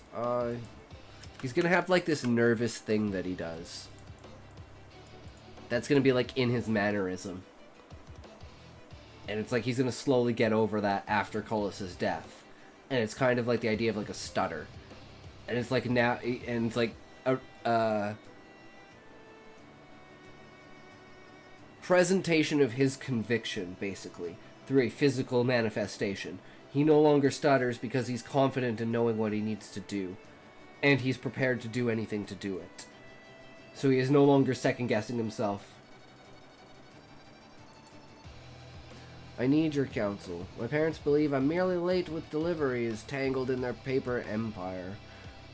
They don't know I'm here, steeping my soul in the guild's call to adventure. They'd see it as betrayal, a step toward ruin. But the journeyman test, it's a door to the world beyond the tree, to truths I could paint into being. I want to tell them how adventuring stirs me, how it's more than their fears of danger. You always seem so sure. How do I make them see? Look, Duarte, your parents piling expectations on you, it's not a cage, it's leverage. They see something in you, something big. Use that. Don't go toe-to-toe with their worries. That's a losing game. Instead, flip the script. Tell them their protecting is stifling the very potential they're banking on. Make it their idea to let you take that journeyman test. Frame it like you're honoring their faith in you by stepping up. People eat that up. I've seen your paintings. Kid, you're bold, raw. Those themes you weave in, they're trouble in the best way. No wonder your folks keep a tight leash. Art like that screams, I've got something to say. And trust me, parents hear that loud and clear. Channel that fire into your pitch. Show them the test isn't rebellion. It's you proving you're as big as they think you are. Between you and me, I started with nothing but a quick tongue and a knack for reading people. Built my empire by knowing what makes folks tick. It's complete, obvious over dramatization, so I kind of like it.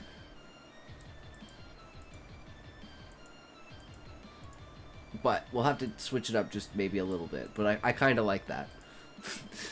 It's like, yeah, I built my empire off of this. It's like,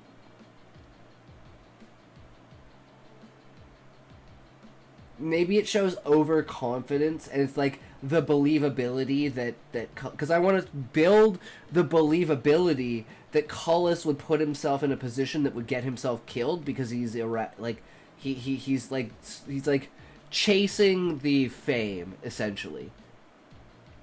And the reason that like he hangs around with Duarte isn't necessarily because he cares about Duarte, it's for Duarte's name. But because Duarte's so young, he doesn't understand this, he just sees him as a mentor. So it's like this character that really didn't even care about Duarte that much, and is kind of an irrational, out of the place kind of character, maybe? Or not, sorry, irrational, but like, you know, fame and fortune driven to the point of like what's the word,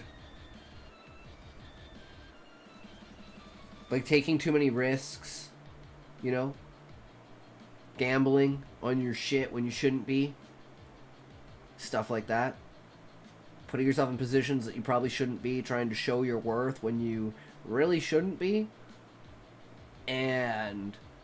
But from Cullis's view, it's completely different. And even Violeur is like, I liked him, but like, man, he was a piece sometimes. Oof. And then it's like, that's the main reason why, like, Violeur falls in love with Duarte later on down the road, like a decade down the road, is because, you know, Duarte's actually like a really stand-up fucking dude.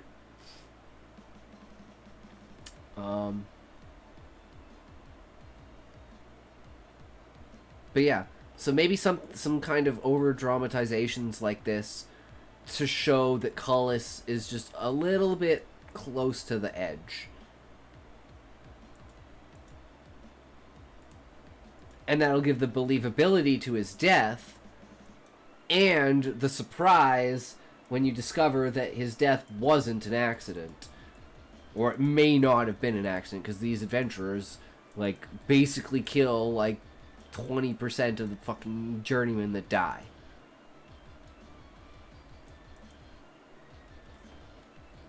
And that's because they snatch them up as soon as they can.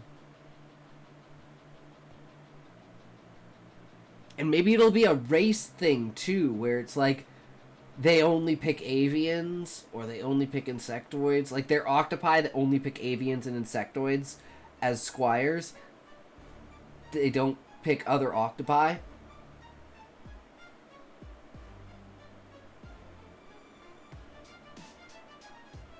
Developing it out. I love it. Think about it more. Here's the play. Stay true to that spark in you. Whatever path you pick, art, adventure, whatever, there's always a market for authenticity. Sell you, do art. That's the trick. And if you need a tip on closing the deal with your parents, come find me. I've turned tougher skeptics than them into believers.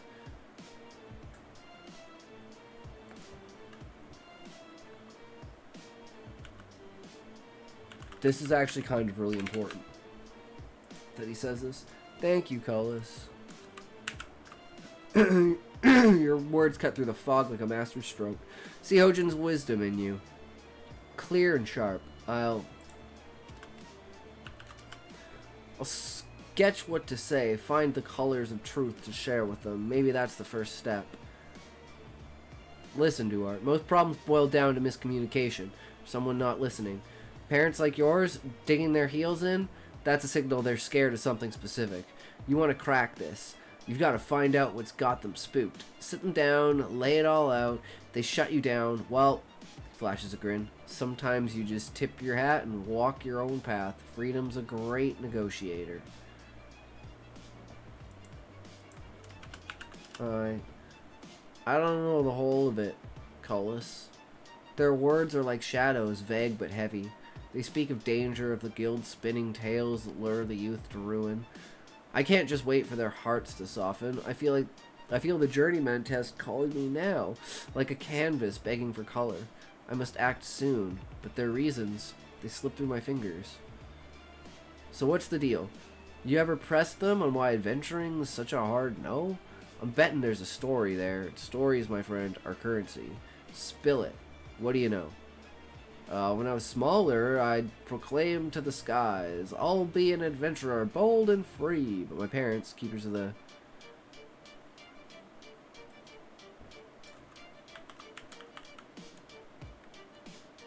Sudi legacy,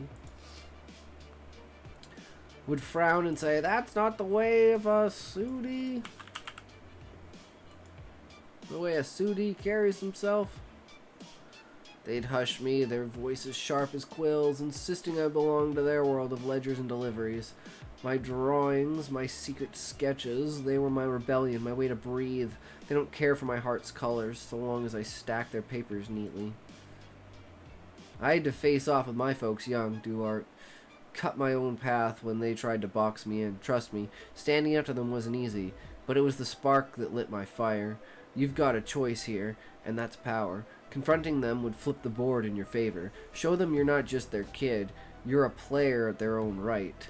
But here's the deal. Whatever move you make, own it. Hesitation's the only thing that'll cost you more than a bad call. Confront them?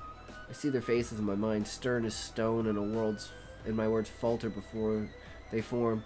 Cullis, could you speak to Master Hojin for me? Perhaps he could weave some wisdom, make them see the guild as more than peril. I'd paint my truth for them, but I fear it won't be enough. Think like a winner. Map out what you want. Adventure, freedom, those wild ideas in your paintings, and make your case like it's the pitch of your life. Regret? That's for people who don't play the game.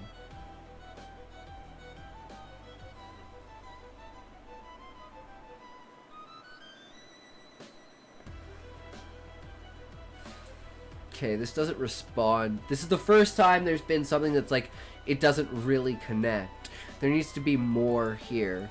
He needs to talk about...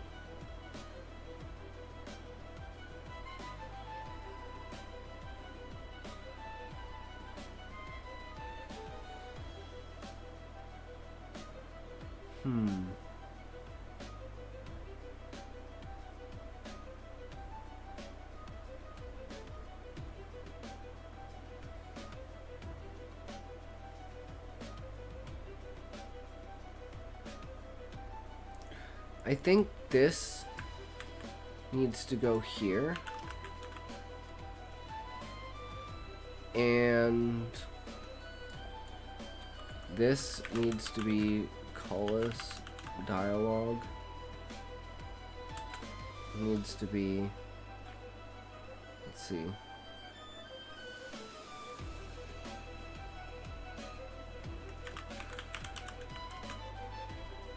Consult on experience and wisdom.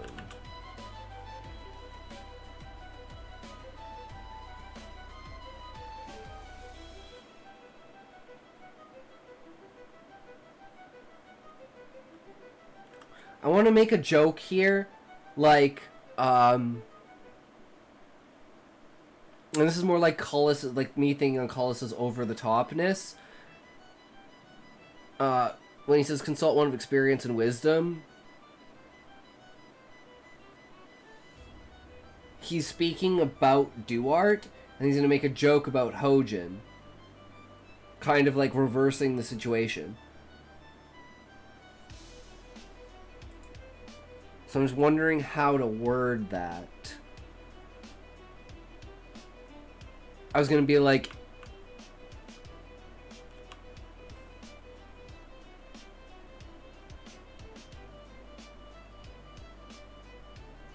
something like, oh, but Hojin will do. Hojin will do.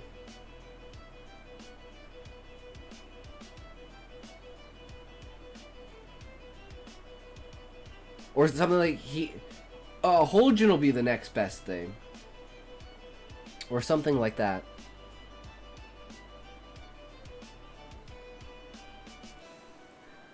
One of experience and wisdom.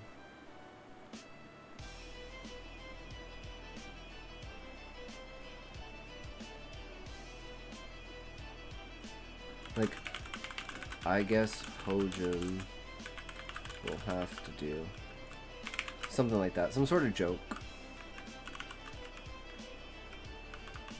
And this is referring to Duarte.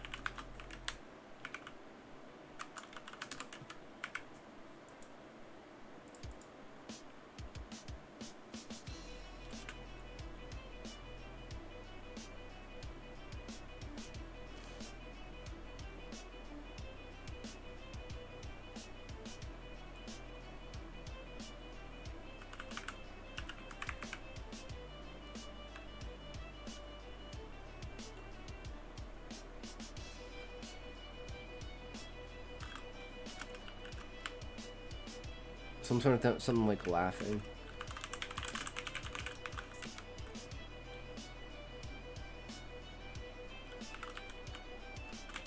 Seriously, that is a good idea.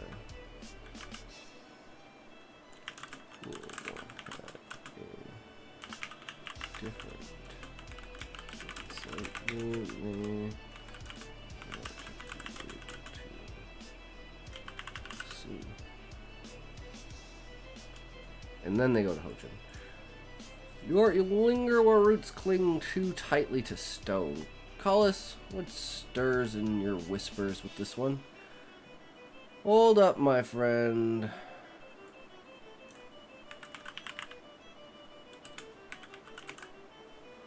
Hold up, Master Hojin. This is too good to wait. Duarte's got a situation. Parents tighter than a vault when it comes to adventuring. But we've got to play to loosen their grip. And it's a win for everyone.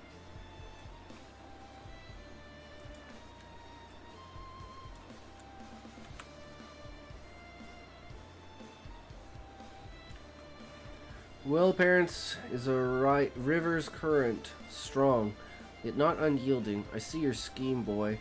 Woven like vines to draw them here. Speak it plainly, or let it unravel in silence. Picture this.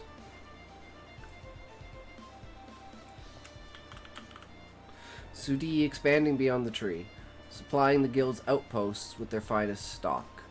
We've got the guild, the materials, and the guild's name as collateral, pure gold for a deal like this. Here's the move. We get your old adventuring crew, the legends with the clout, to sit in on a meeting. They spin a tale of profit and prestige, show Duart's folks how their business could dominate the trade routes outside the tree. With your pull, we'll have them signing on faster than you can say contract. Kicker? It gets Duart's parents in the room, seeing the guild's value up close. That's our in to crack their shell. You with us? The payout's worth it for the guild, for Duart, and for that reputation of yours. The past carries weight, and my old shadows may yet sway hearts. I will summon one to test the waters of your kin's resolve. Now go, chase your truths, but not their echoes.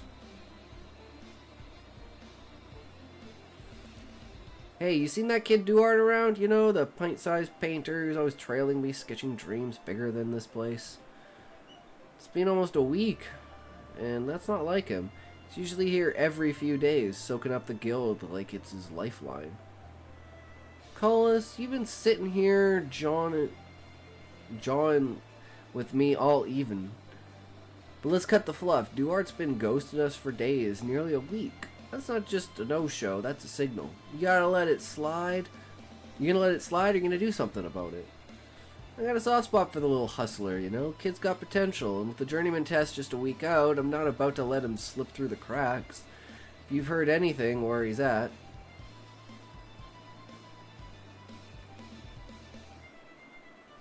This has to be like, and with like accepting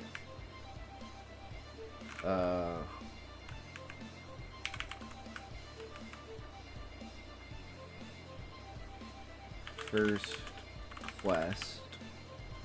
Just a week out. I'm not about to let him slip through. I don't know if we're even gonna say that, so we'll just put extra ones there.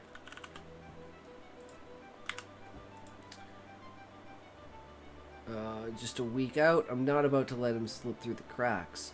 If you've heard anything, where's he at? What's keeping him? Clue me in. I'm thinking it's time I pay a visit to his folks.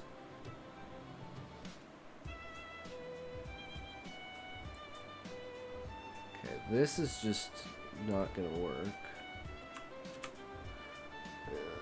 Just do this, and then this.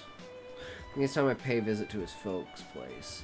See what's locking him down. The deal's only as good as the players in it, and I'm not losing this one.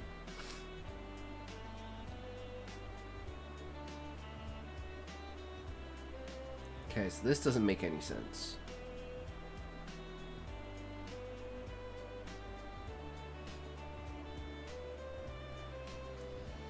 This whole conversation is backwards.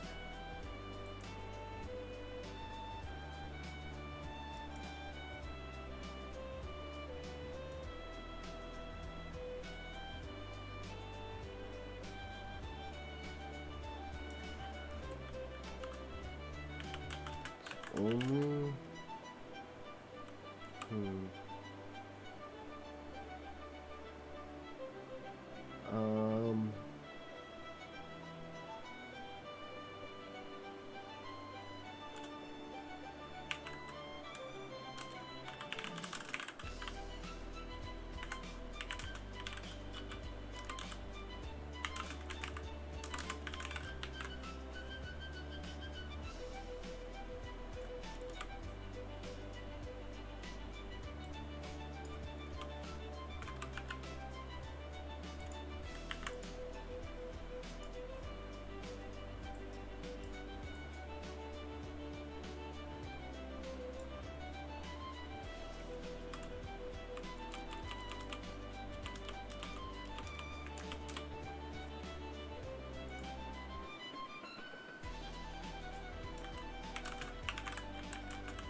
Got a soft spot for the little hustler, you know? Kid's got potential. With the state of things, he needs more reinforcement.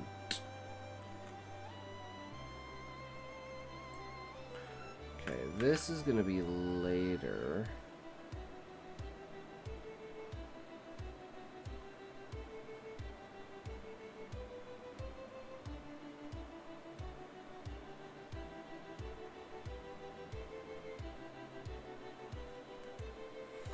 Okay, so this whole thing is kind of fucked up.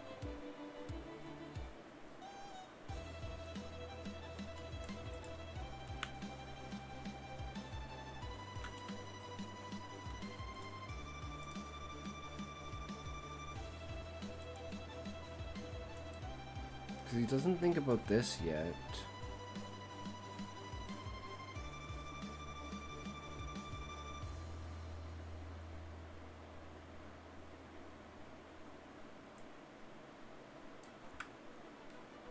Okay, yeah, I don't know about this. So everything from here to here. And then I want to add this. And this is him leaving. So there should be also more violer.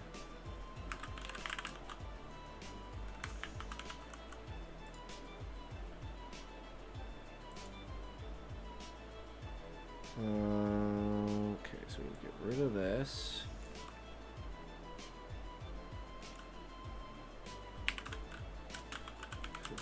Spoil the moment now. Bring him in. Needs to feel get a win.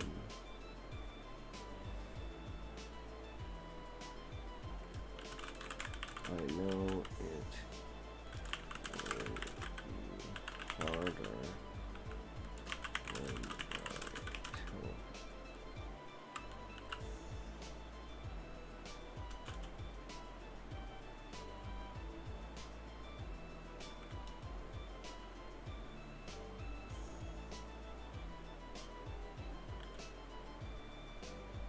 But nothing is harder than thinking you're the reason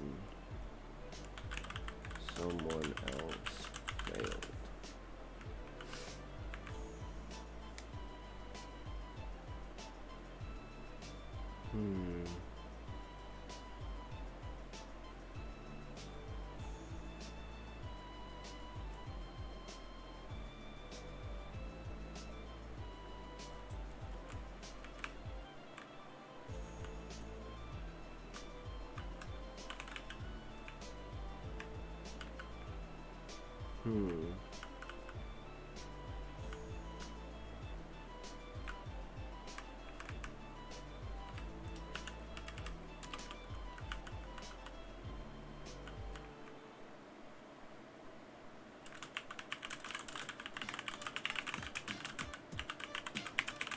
This changes his perspective.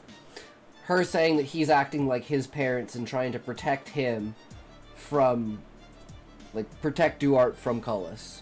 Like, Cullis is protecting Duarte from, by not telling him that his first quest was selected and he's going to be leaving the tree for his first quest as a squire, as a journeyman. And he didn't want to tell Duarte because he didn't want to crush his hopes of, you know, he had already been super hesitant, so he's got to think that everyone's, like, behind him, right?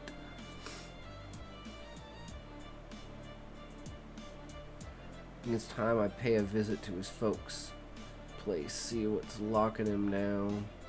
The deal's only as good as the players in it, and I'm not losing this one.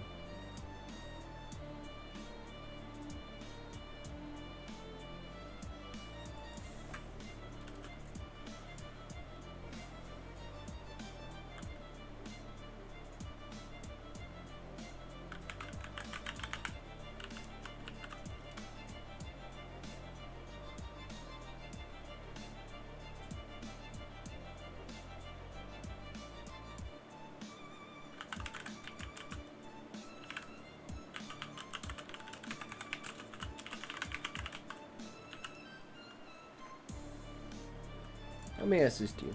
Good day, I'm Cullis, a friend of Duart's from the Adventurers Guild. Been missing that kid's spark around the hall. Has he been tied up with new deliveries for Sudi? He's always got some wild project going, you know. Keeps me on my toes. Truth is, he's an inspiration.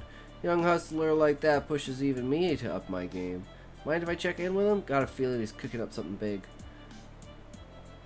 If you're here about Duart, I'm afraid he's not at home.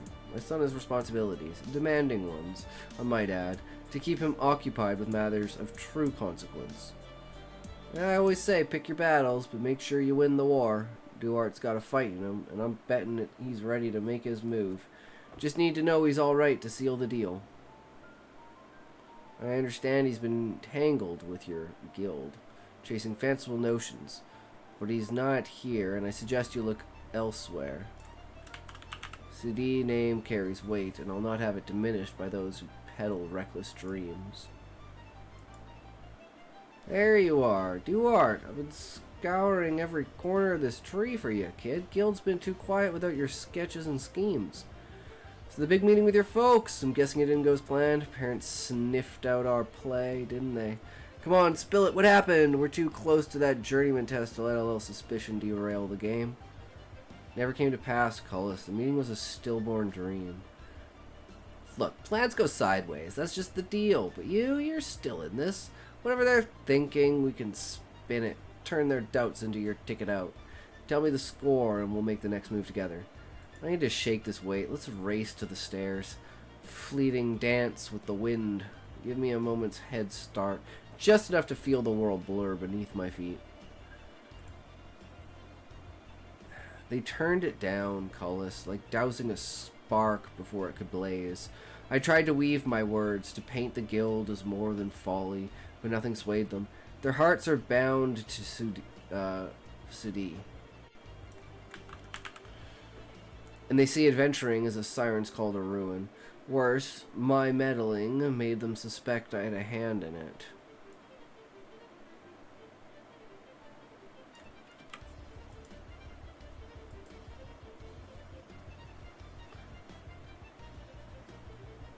I've all but painted myself into a corner, doomed by my own colors.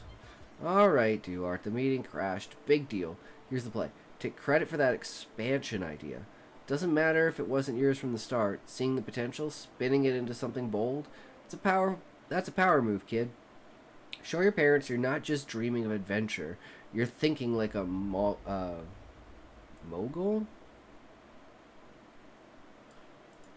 Oh, I think that's supposed to say Moogle. Like a Moogle.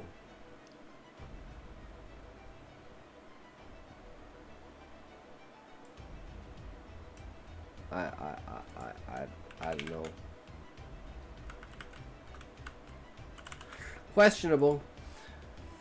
Pitch it as your vision.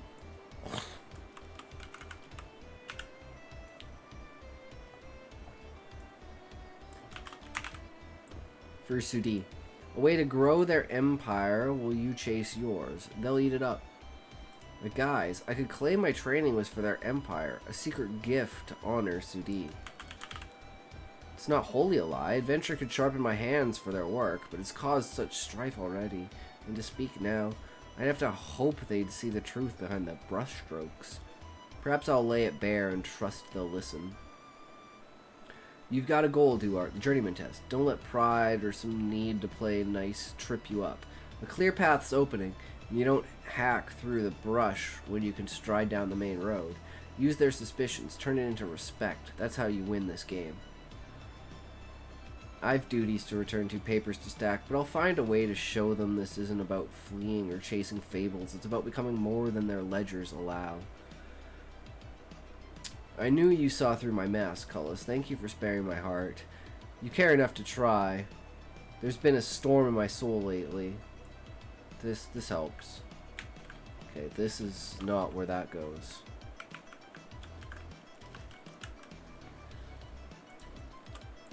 Look, I wasn't going to say this yet. Didn't want to throw you off, but I got picked for a quest. My first real shot outside the tree. Leaving in a few days for a month, maybe more. Kept it quiet so you could focus, but you deserve to know. I knew you saw through my mask, Cullis.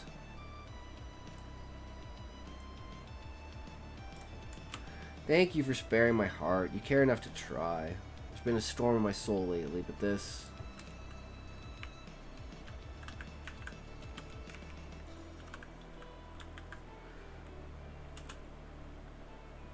this helps. I have a goal. I have a deadline.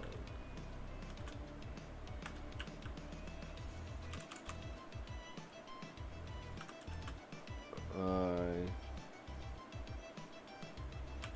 prepare the canvas and set the colors so when the brush falls, everything follows.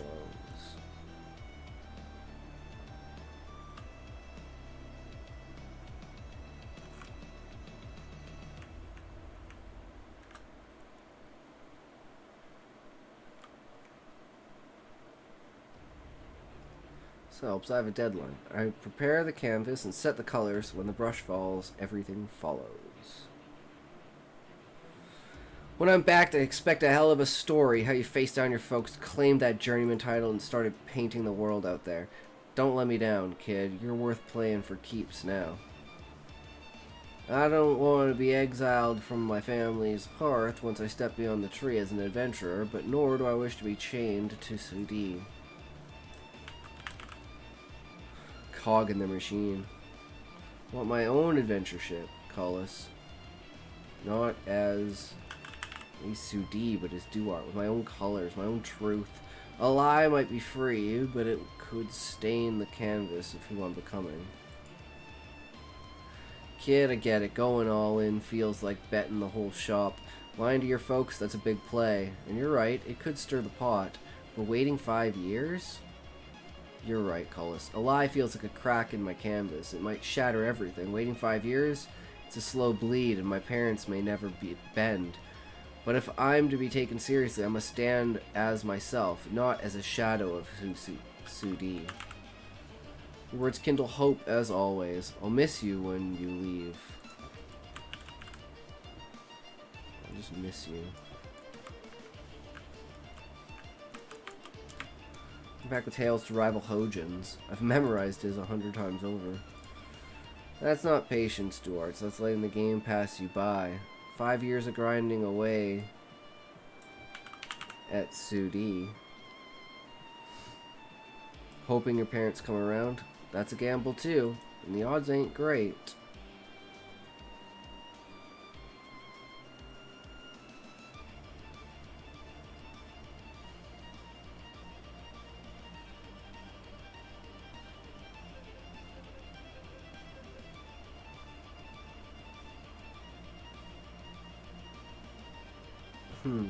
Thinking how this plays into this.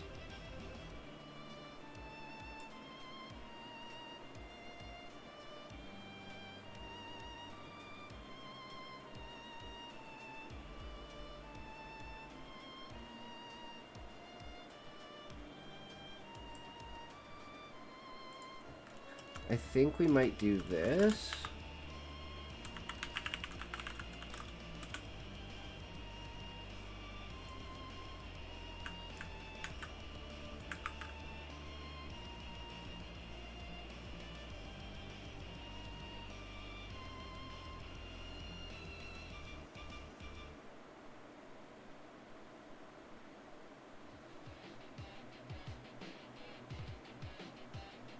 No, I think that's in the wrong spot. Hold on.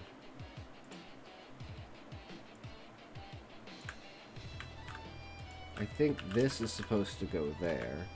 Then it's supposed to be that. Then it's supposed to be this.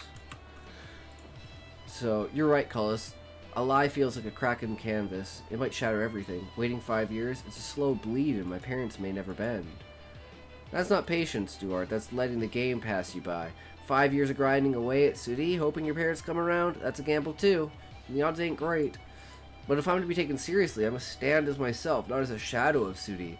Your words kindle hope, as always. I'll miss you, Cullis. Come back with tales to rival Hojins. I've memorized this 100 times over.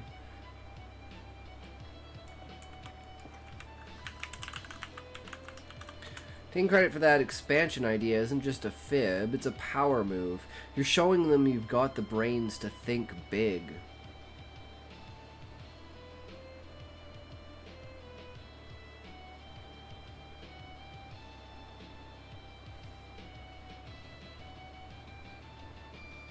You're showing them you got the brains to think big, to play their game while carving out your own. If they buy it, you're not just their kid anymore, you're a contender, someone they'll trust with the journeyman test. If it backfires, you pivot, just like any good hustler. But sitting on your hands, hoping they'll soften up, that's letting them call the shots. You've got a spark, Duarte. Those wild paintings of yours scream it. Don't let fear of a little deception dim that. The test's a week away, and I'm out the door for my quest soon. Make your move now, or you're stuck dreaming at this border for years. What's it gonna be, kid? Play the game or watch from the sidelines?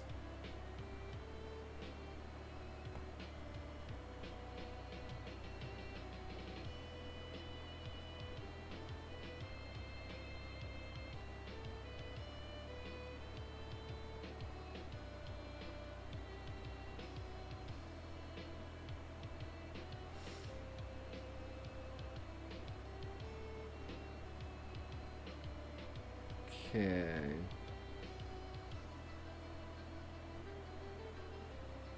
I think I can just get rid of this.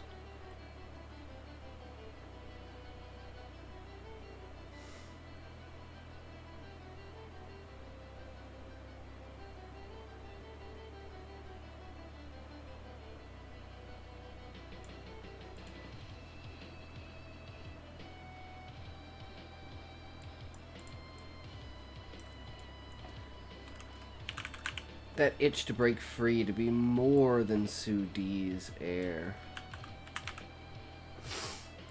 It's in your blood, kid. That's no shame. Embrace it. Use it like a key. Pitch this expansion as your vision. Show your folks the guild.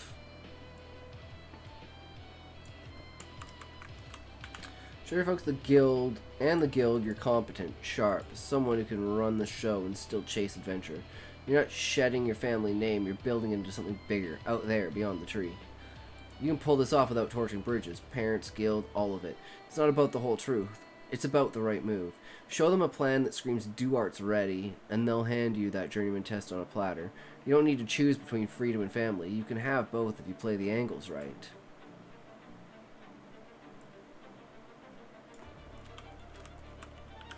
Look, I'm not gone yet. A few days left before I head out on my quest. Tomorrow we celebrate, win or lose, because you're going to make your move. Go home, sketch out your pitch, practice it until it's sharper than your paintbrush. I think I'm actually going to get rid of this.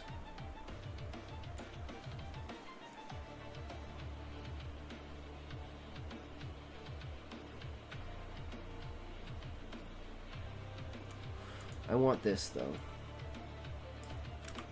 I hate to come back in a month to find you stuck at this same damn border. Dreaming instead of doing. What do you say? Ready to deal? And that just the foreshadowing that he's not coming back. He ain't coming back, boys! No, he ain't coming back! Shit! Mother, father, please let us speak as equals tonight. Come, sit. Lend me your ears before your judgments.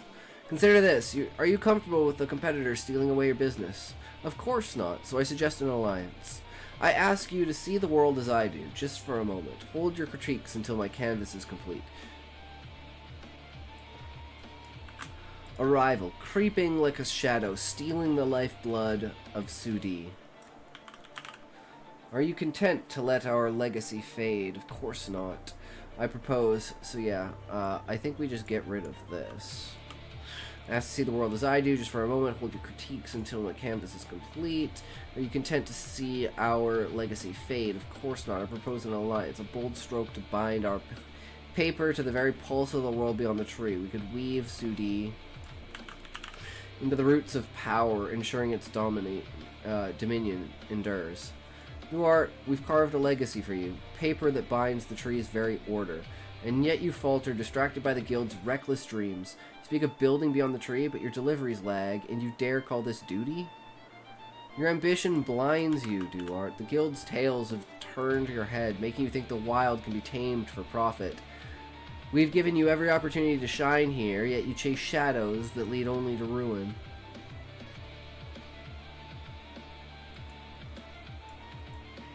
And I'm just gonna get rid of this.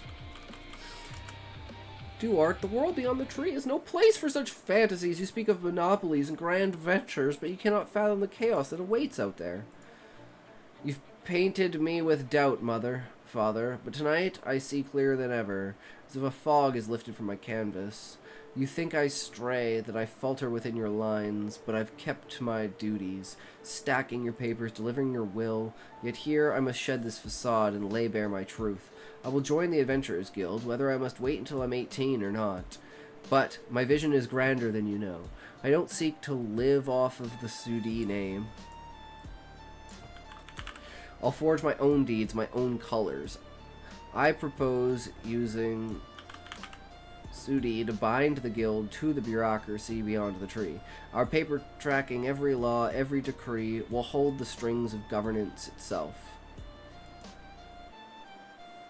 Speak your plan, Duarte, but know this. Your delays in our work betray a heart swayed by the guild's fleeting promises. Expanding beyond the tree is no game. It risks all we've built on dreams that crumble in the wild's grasp. We hear you, my son, but your eyes chase horizons we cannot follow. The guild's tales lure you to danger, not glory. Prove your worth here in the safety of our name, and not in shadows that promise only loss. Your aim is power, influence through paper.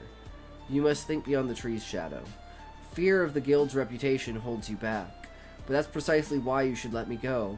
If you support me, quietly, as if I act alone, we could reshape how the world sees the guild. Our paper could be the quill that writes the future.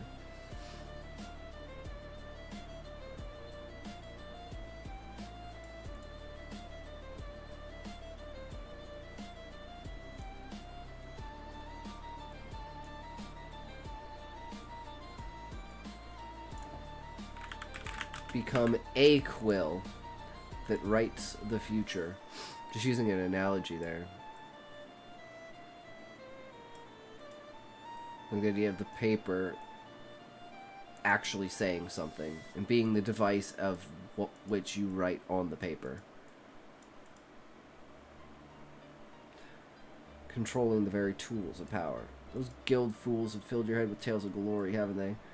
They made it sound noble, but it's a merciless void that claims lives.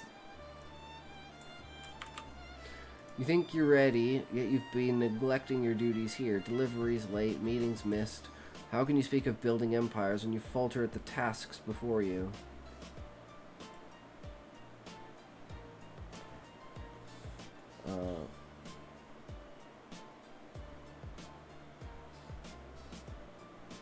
Bridging.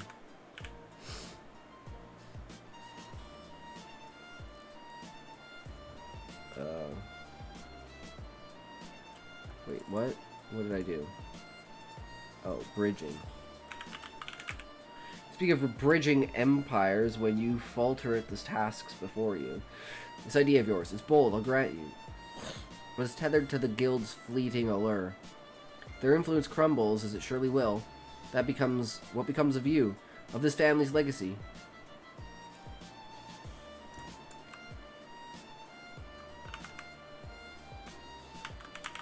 Sudi is your future, here, where we command respect.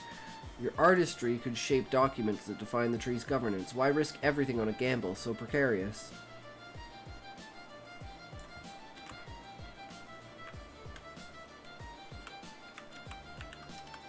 Wait until you're 18 to take the journeyman test is wise, but I urge you to reconsider this path entirely.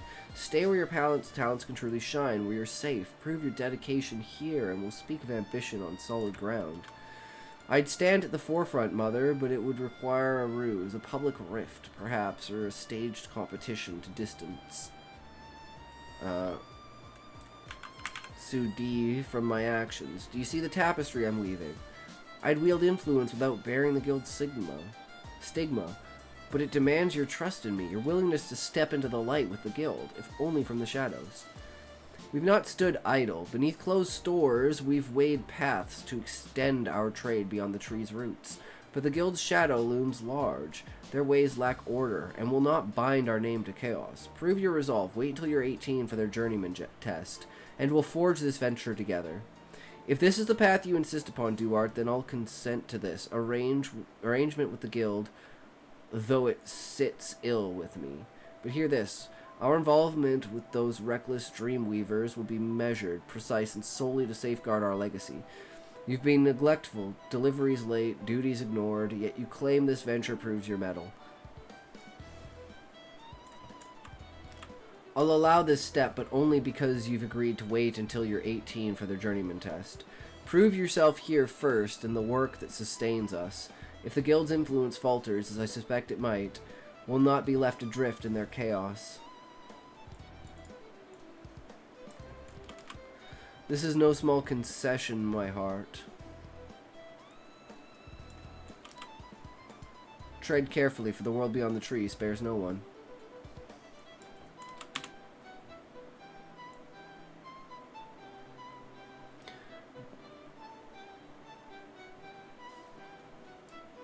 Okay, again, I'm not sure about this, but it can't be there.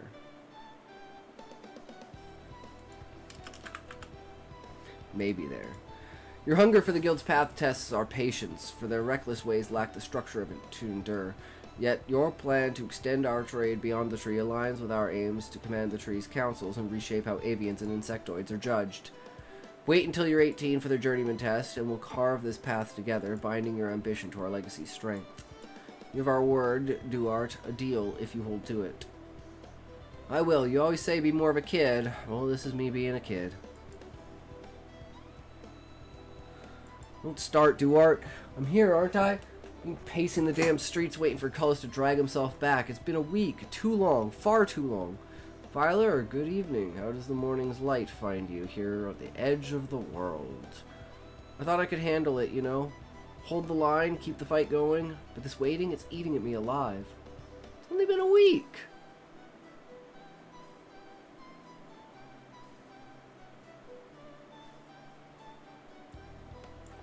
Do you dare say that?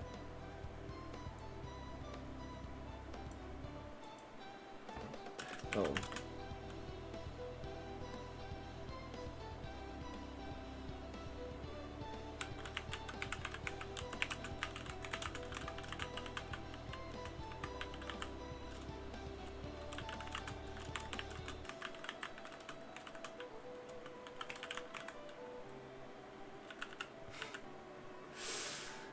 It's only been a week. You probably found some fair maiden in a dungeon. Don't you dare say that! Cullis wouldn't ditch us, wouldn't ditch the cause. He's out there risking everything for what we believe in, for the unity we're fighting for, but... Like, Duarte's just kind of trying to make a joke, and he's like, okay, I guess I can't change the tune of this, so I'll just go along with it. And that's kind of like how I feel the conversation shifts. But that'll be all through the pros, where we don't have right now the feeling of it. So that's why I kind of feel discombobulated, where it's like she's freaking out and he's like, "Hey, calm down," but she won't calm down. So he's like, "All right, I guess I'll just go along with it." What if he's lost? What if he's stuck out there? We're just sitting here doing nothing. I can't just stand by, Duarte. We have to do something. We have to bring it back. Don't let despair paint your thoughts, Viola. A week is but a stroke on the canvas of time. Cullis has proven his mettle. His courage shines like a beacon. We must hold faith in him, as he'd hold for us.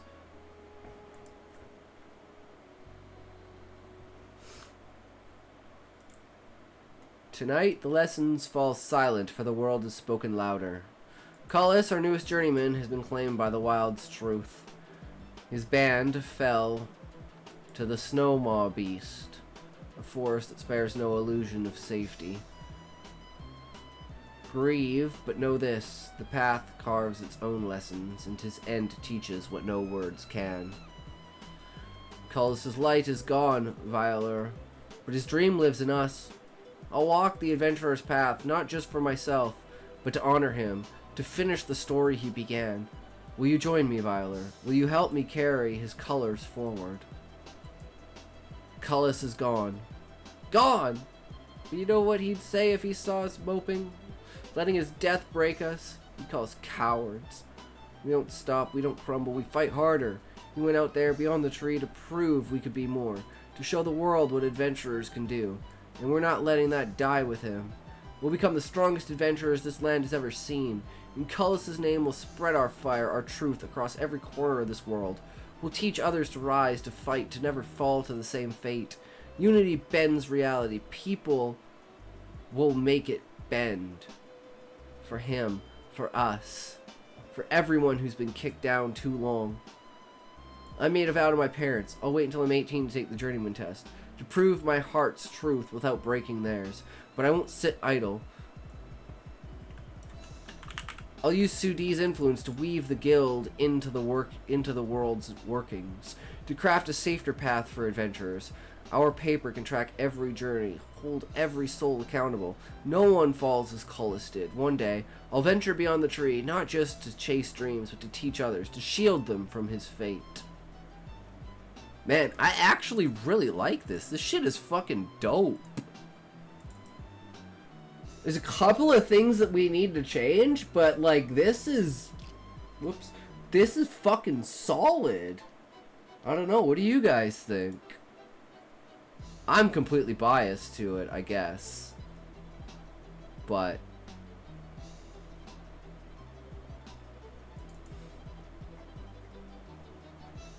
there's a couple of things. But I think in general, it's like... we have people talking past each other, we have different tones from different people, meeting up with a different tone, and advancement, but this is like... reinforcement. Like, I think there's probably too much repetition for some things, so when we go back through, we'll remove that repetition when we're doing, like single line editing through it, once we have the pros done. But we still gotta do pros, and we still gotta, like, do a basic construction of each scene, like a storyboard, and then we can easily just play it out and just drop in the dialogue where we need. So the hardest part is done, which is getting the dialogue pretty much. So dialogue's like 90% done, I'd say.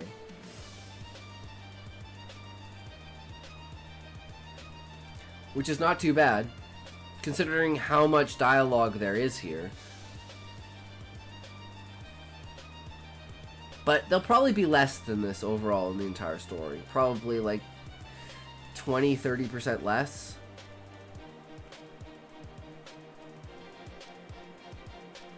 Could just be fine-tuning it down and just kind of squeezing it in. It's like, where does it fit? Where can we, what do we need and what do we want? Remove the want, keep the need. And as long as it feels like you can get the same aspect out of it, we don't need all the fluff, so to say.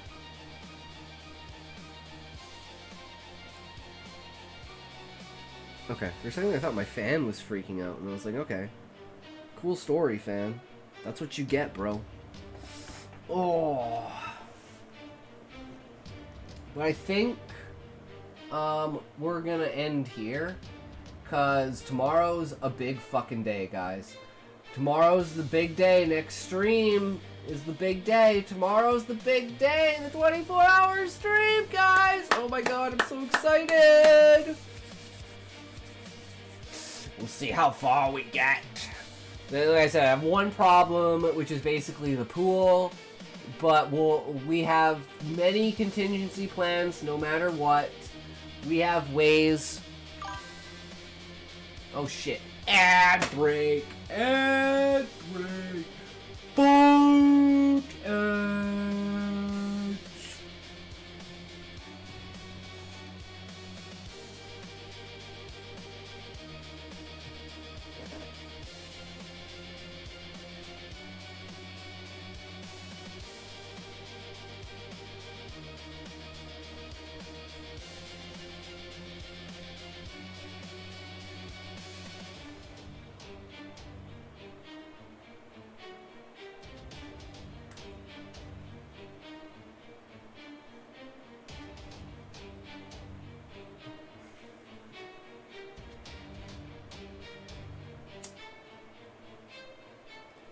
How is this fucking clogged? I literally just fucking cleaned this shit. So bullshit.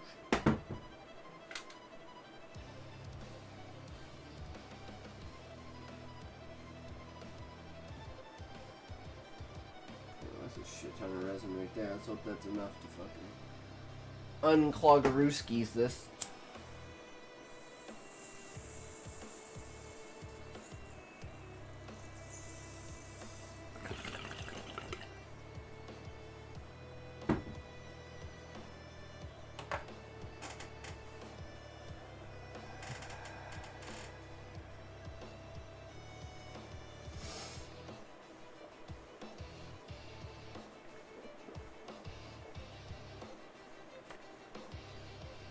Alright. We had a good day today, guys. I'm probably actually gonna cough my fucking face off. Let's wait a sec.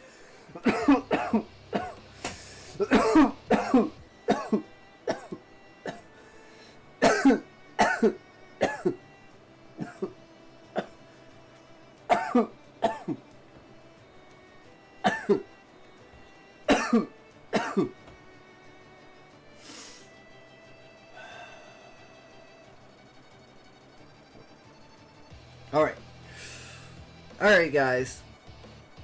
A little bit of a shorter stream. That's how she goes, right? But remember, you guys are awesome. You guys are fucking amazing. Thanks for sticking around. Thanks for hanging out. Thanks for being here, you know. We got through the racks pretty quickly today. And we finished up with the dialogue. Well, somewhat finished. It's cohesive. It just needs to be perfected. And cohesive means we're on the right track, right? Everything fits together and feels natural, I would say. But tomorrow, big day. Big fucking day tomorrow. 24-hour stream. Bikini. Pool. Makeup. House tour. Like, I got a shit ton of stuff planned, guys. So, you know, hop in, hop out. It's gonna be a good time. Oh shit, Muffin. Wow. Welcome, Raiders, to the stream. Yo, Muffin, how's it going, bro? Be outside. I don't want to have to talk to your mom. Well, I will be there. I mean, you have some immaculate timing, bro. I was literally about to say, and remember, as always, if you can't say fuck you to your friends, who can you say fuck you to? Fuck you! And then you fucking raided, bro. Daddy's home. You've been going hard. I can tell. How was the stream? But tomorrow's the big day, bro. Tomorrow's a 24-hour stream. I'm fucking stoked. We're fucking ready for it. It's going to be epic.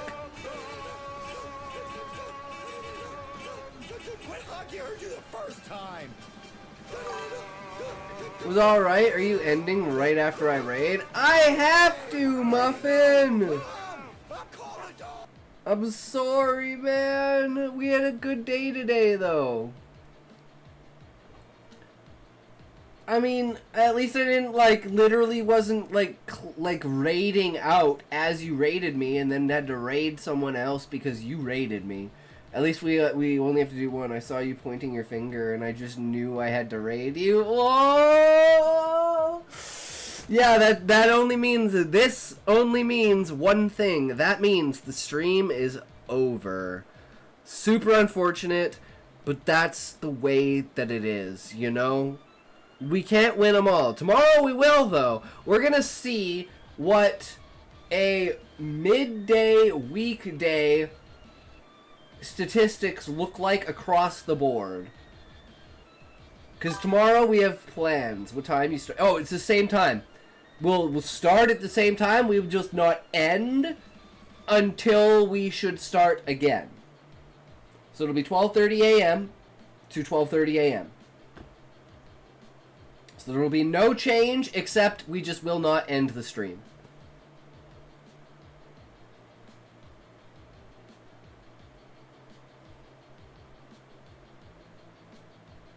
It's gonna be fucking sick. We got a pool. We're gonna do a bikini makeup stream. We got a house tour planned. We're gonna make like steaks.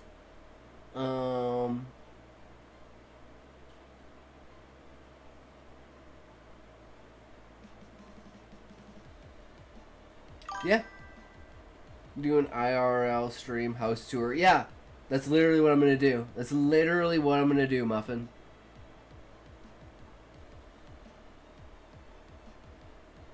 It's gonna be epic. You guys can see my epic house, my parents' epic house. I'll be there. Hell yeah, because that'll probably be like, my parents go golfing around like 11 o'clock. So like whatever time it is now, add 6 hours to whatever time it is now. So it's 4:30 for me now. So at 10:30, 11 o'clock-ish, tomorrow will be like roughly when we do the house tour.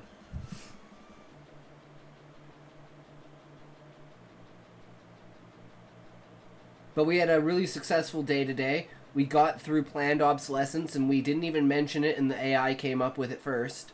So we developed our theme. So you know how the theme for the book is the duality of existence. Good people do bad things, bad people do good things. Well, we evolved that into the question of, on a scale of forgiveness and acceptance, what is the forgiveness level of a good person doing a bad thing, and the acceptance of a good outcome from a bad person? So a bad person doing a good thing. You know, does a good person doing a bad thing negate the bad thing? Does a bad person doing the good thing negate the good thing? What is the scale of that decision? And the idea that a utopia versus conflict, eternity versus limitation. But anyways, yeah, good night, fuck you, Muffin, have a good night. And again, remember guys, thanks for sticking around, thanks for hanging out, thanks for, being you. And remember, if you can't say fuck you to your friends, who can you say fuck you to? Fuck you! Alright, I'll be able to edit those together pretty easily, but, yeah. Who we rating? Who are we rating? That is the question, guys. Get your wheels out! Let's find out who we rating.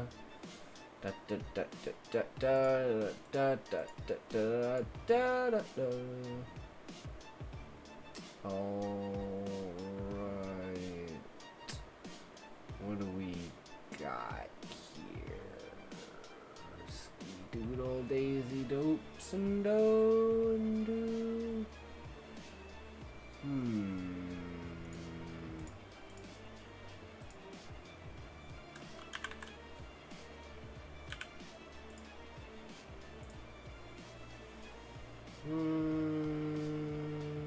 Ooh, okay, we got one. I think we got one.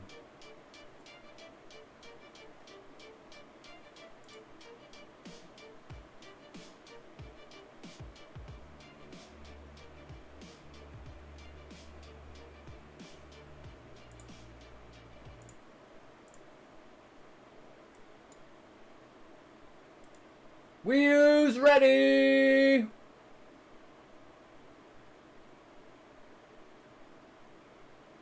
Get them ready, boys.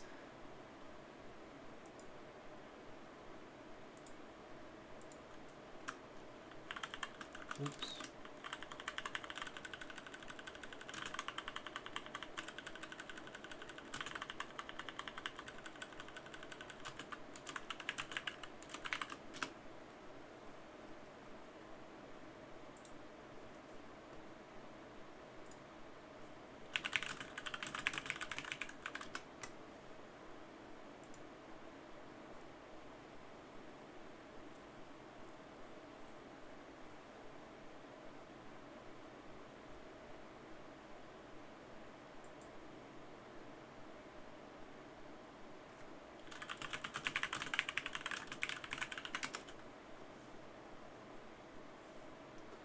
Alright, do we have anyone on Kick? I didn't look at this shit. Hold on a sec. Do we have enough people? Holy shit, we have enough people on Kick. Guys, we can finally host someone on Kick because we have more than 5 viewers. Fuck yeah. Alright. Hell yeah. We're going to Eddie. Guys, we're going to Eddie. Get your Wii U's ready for Eddie! Wii U's ready for Eddie!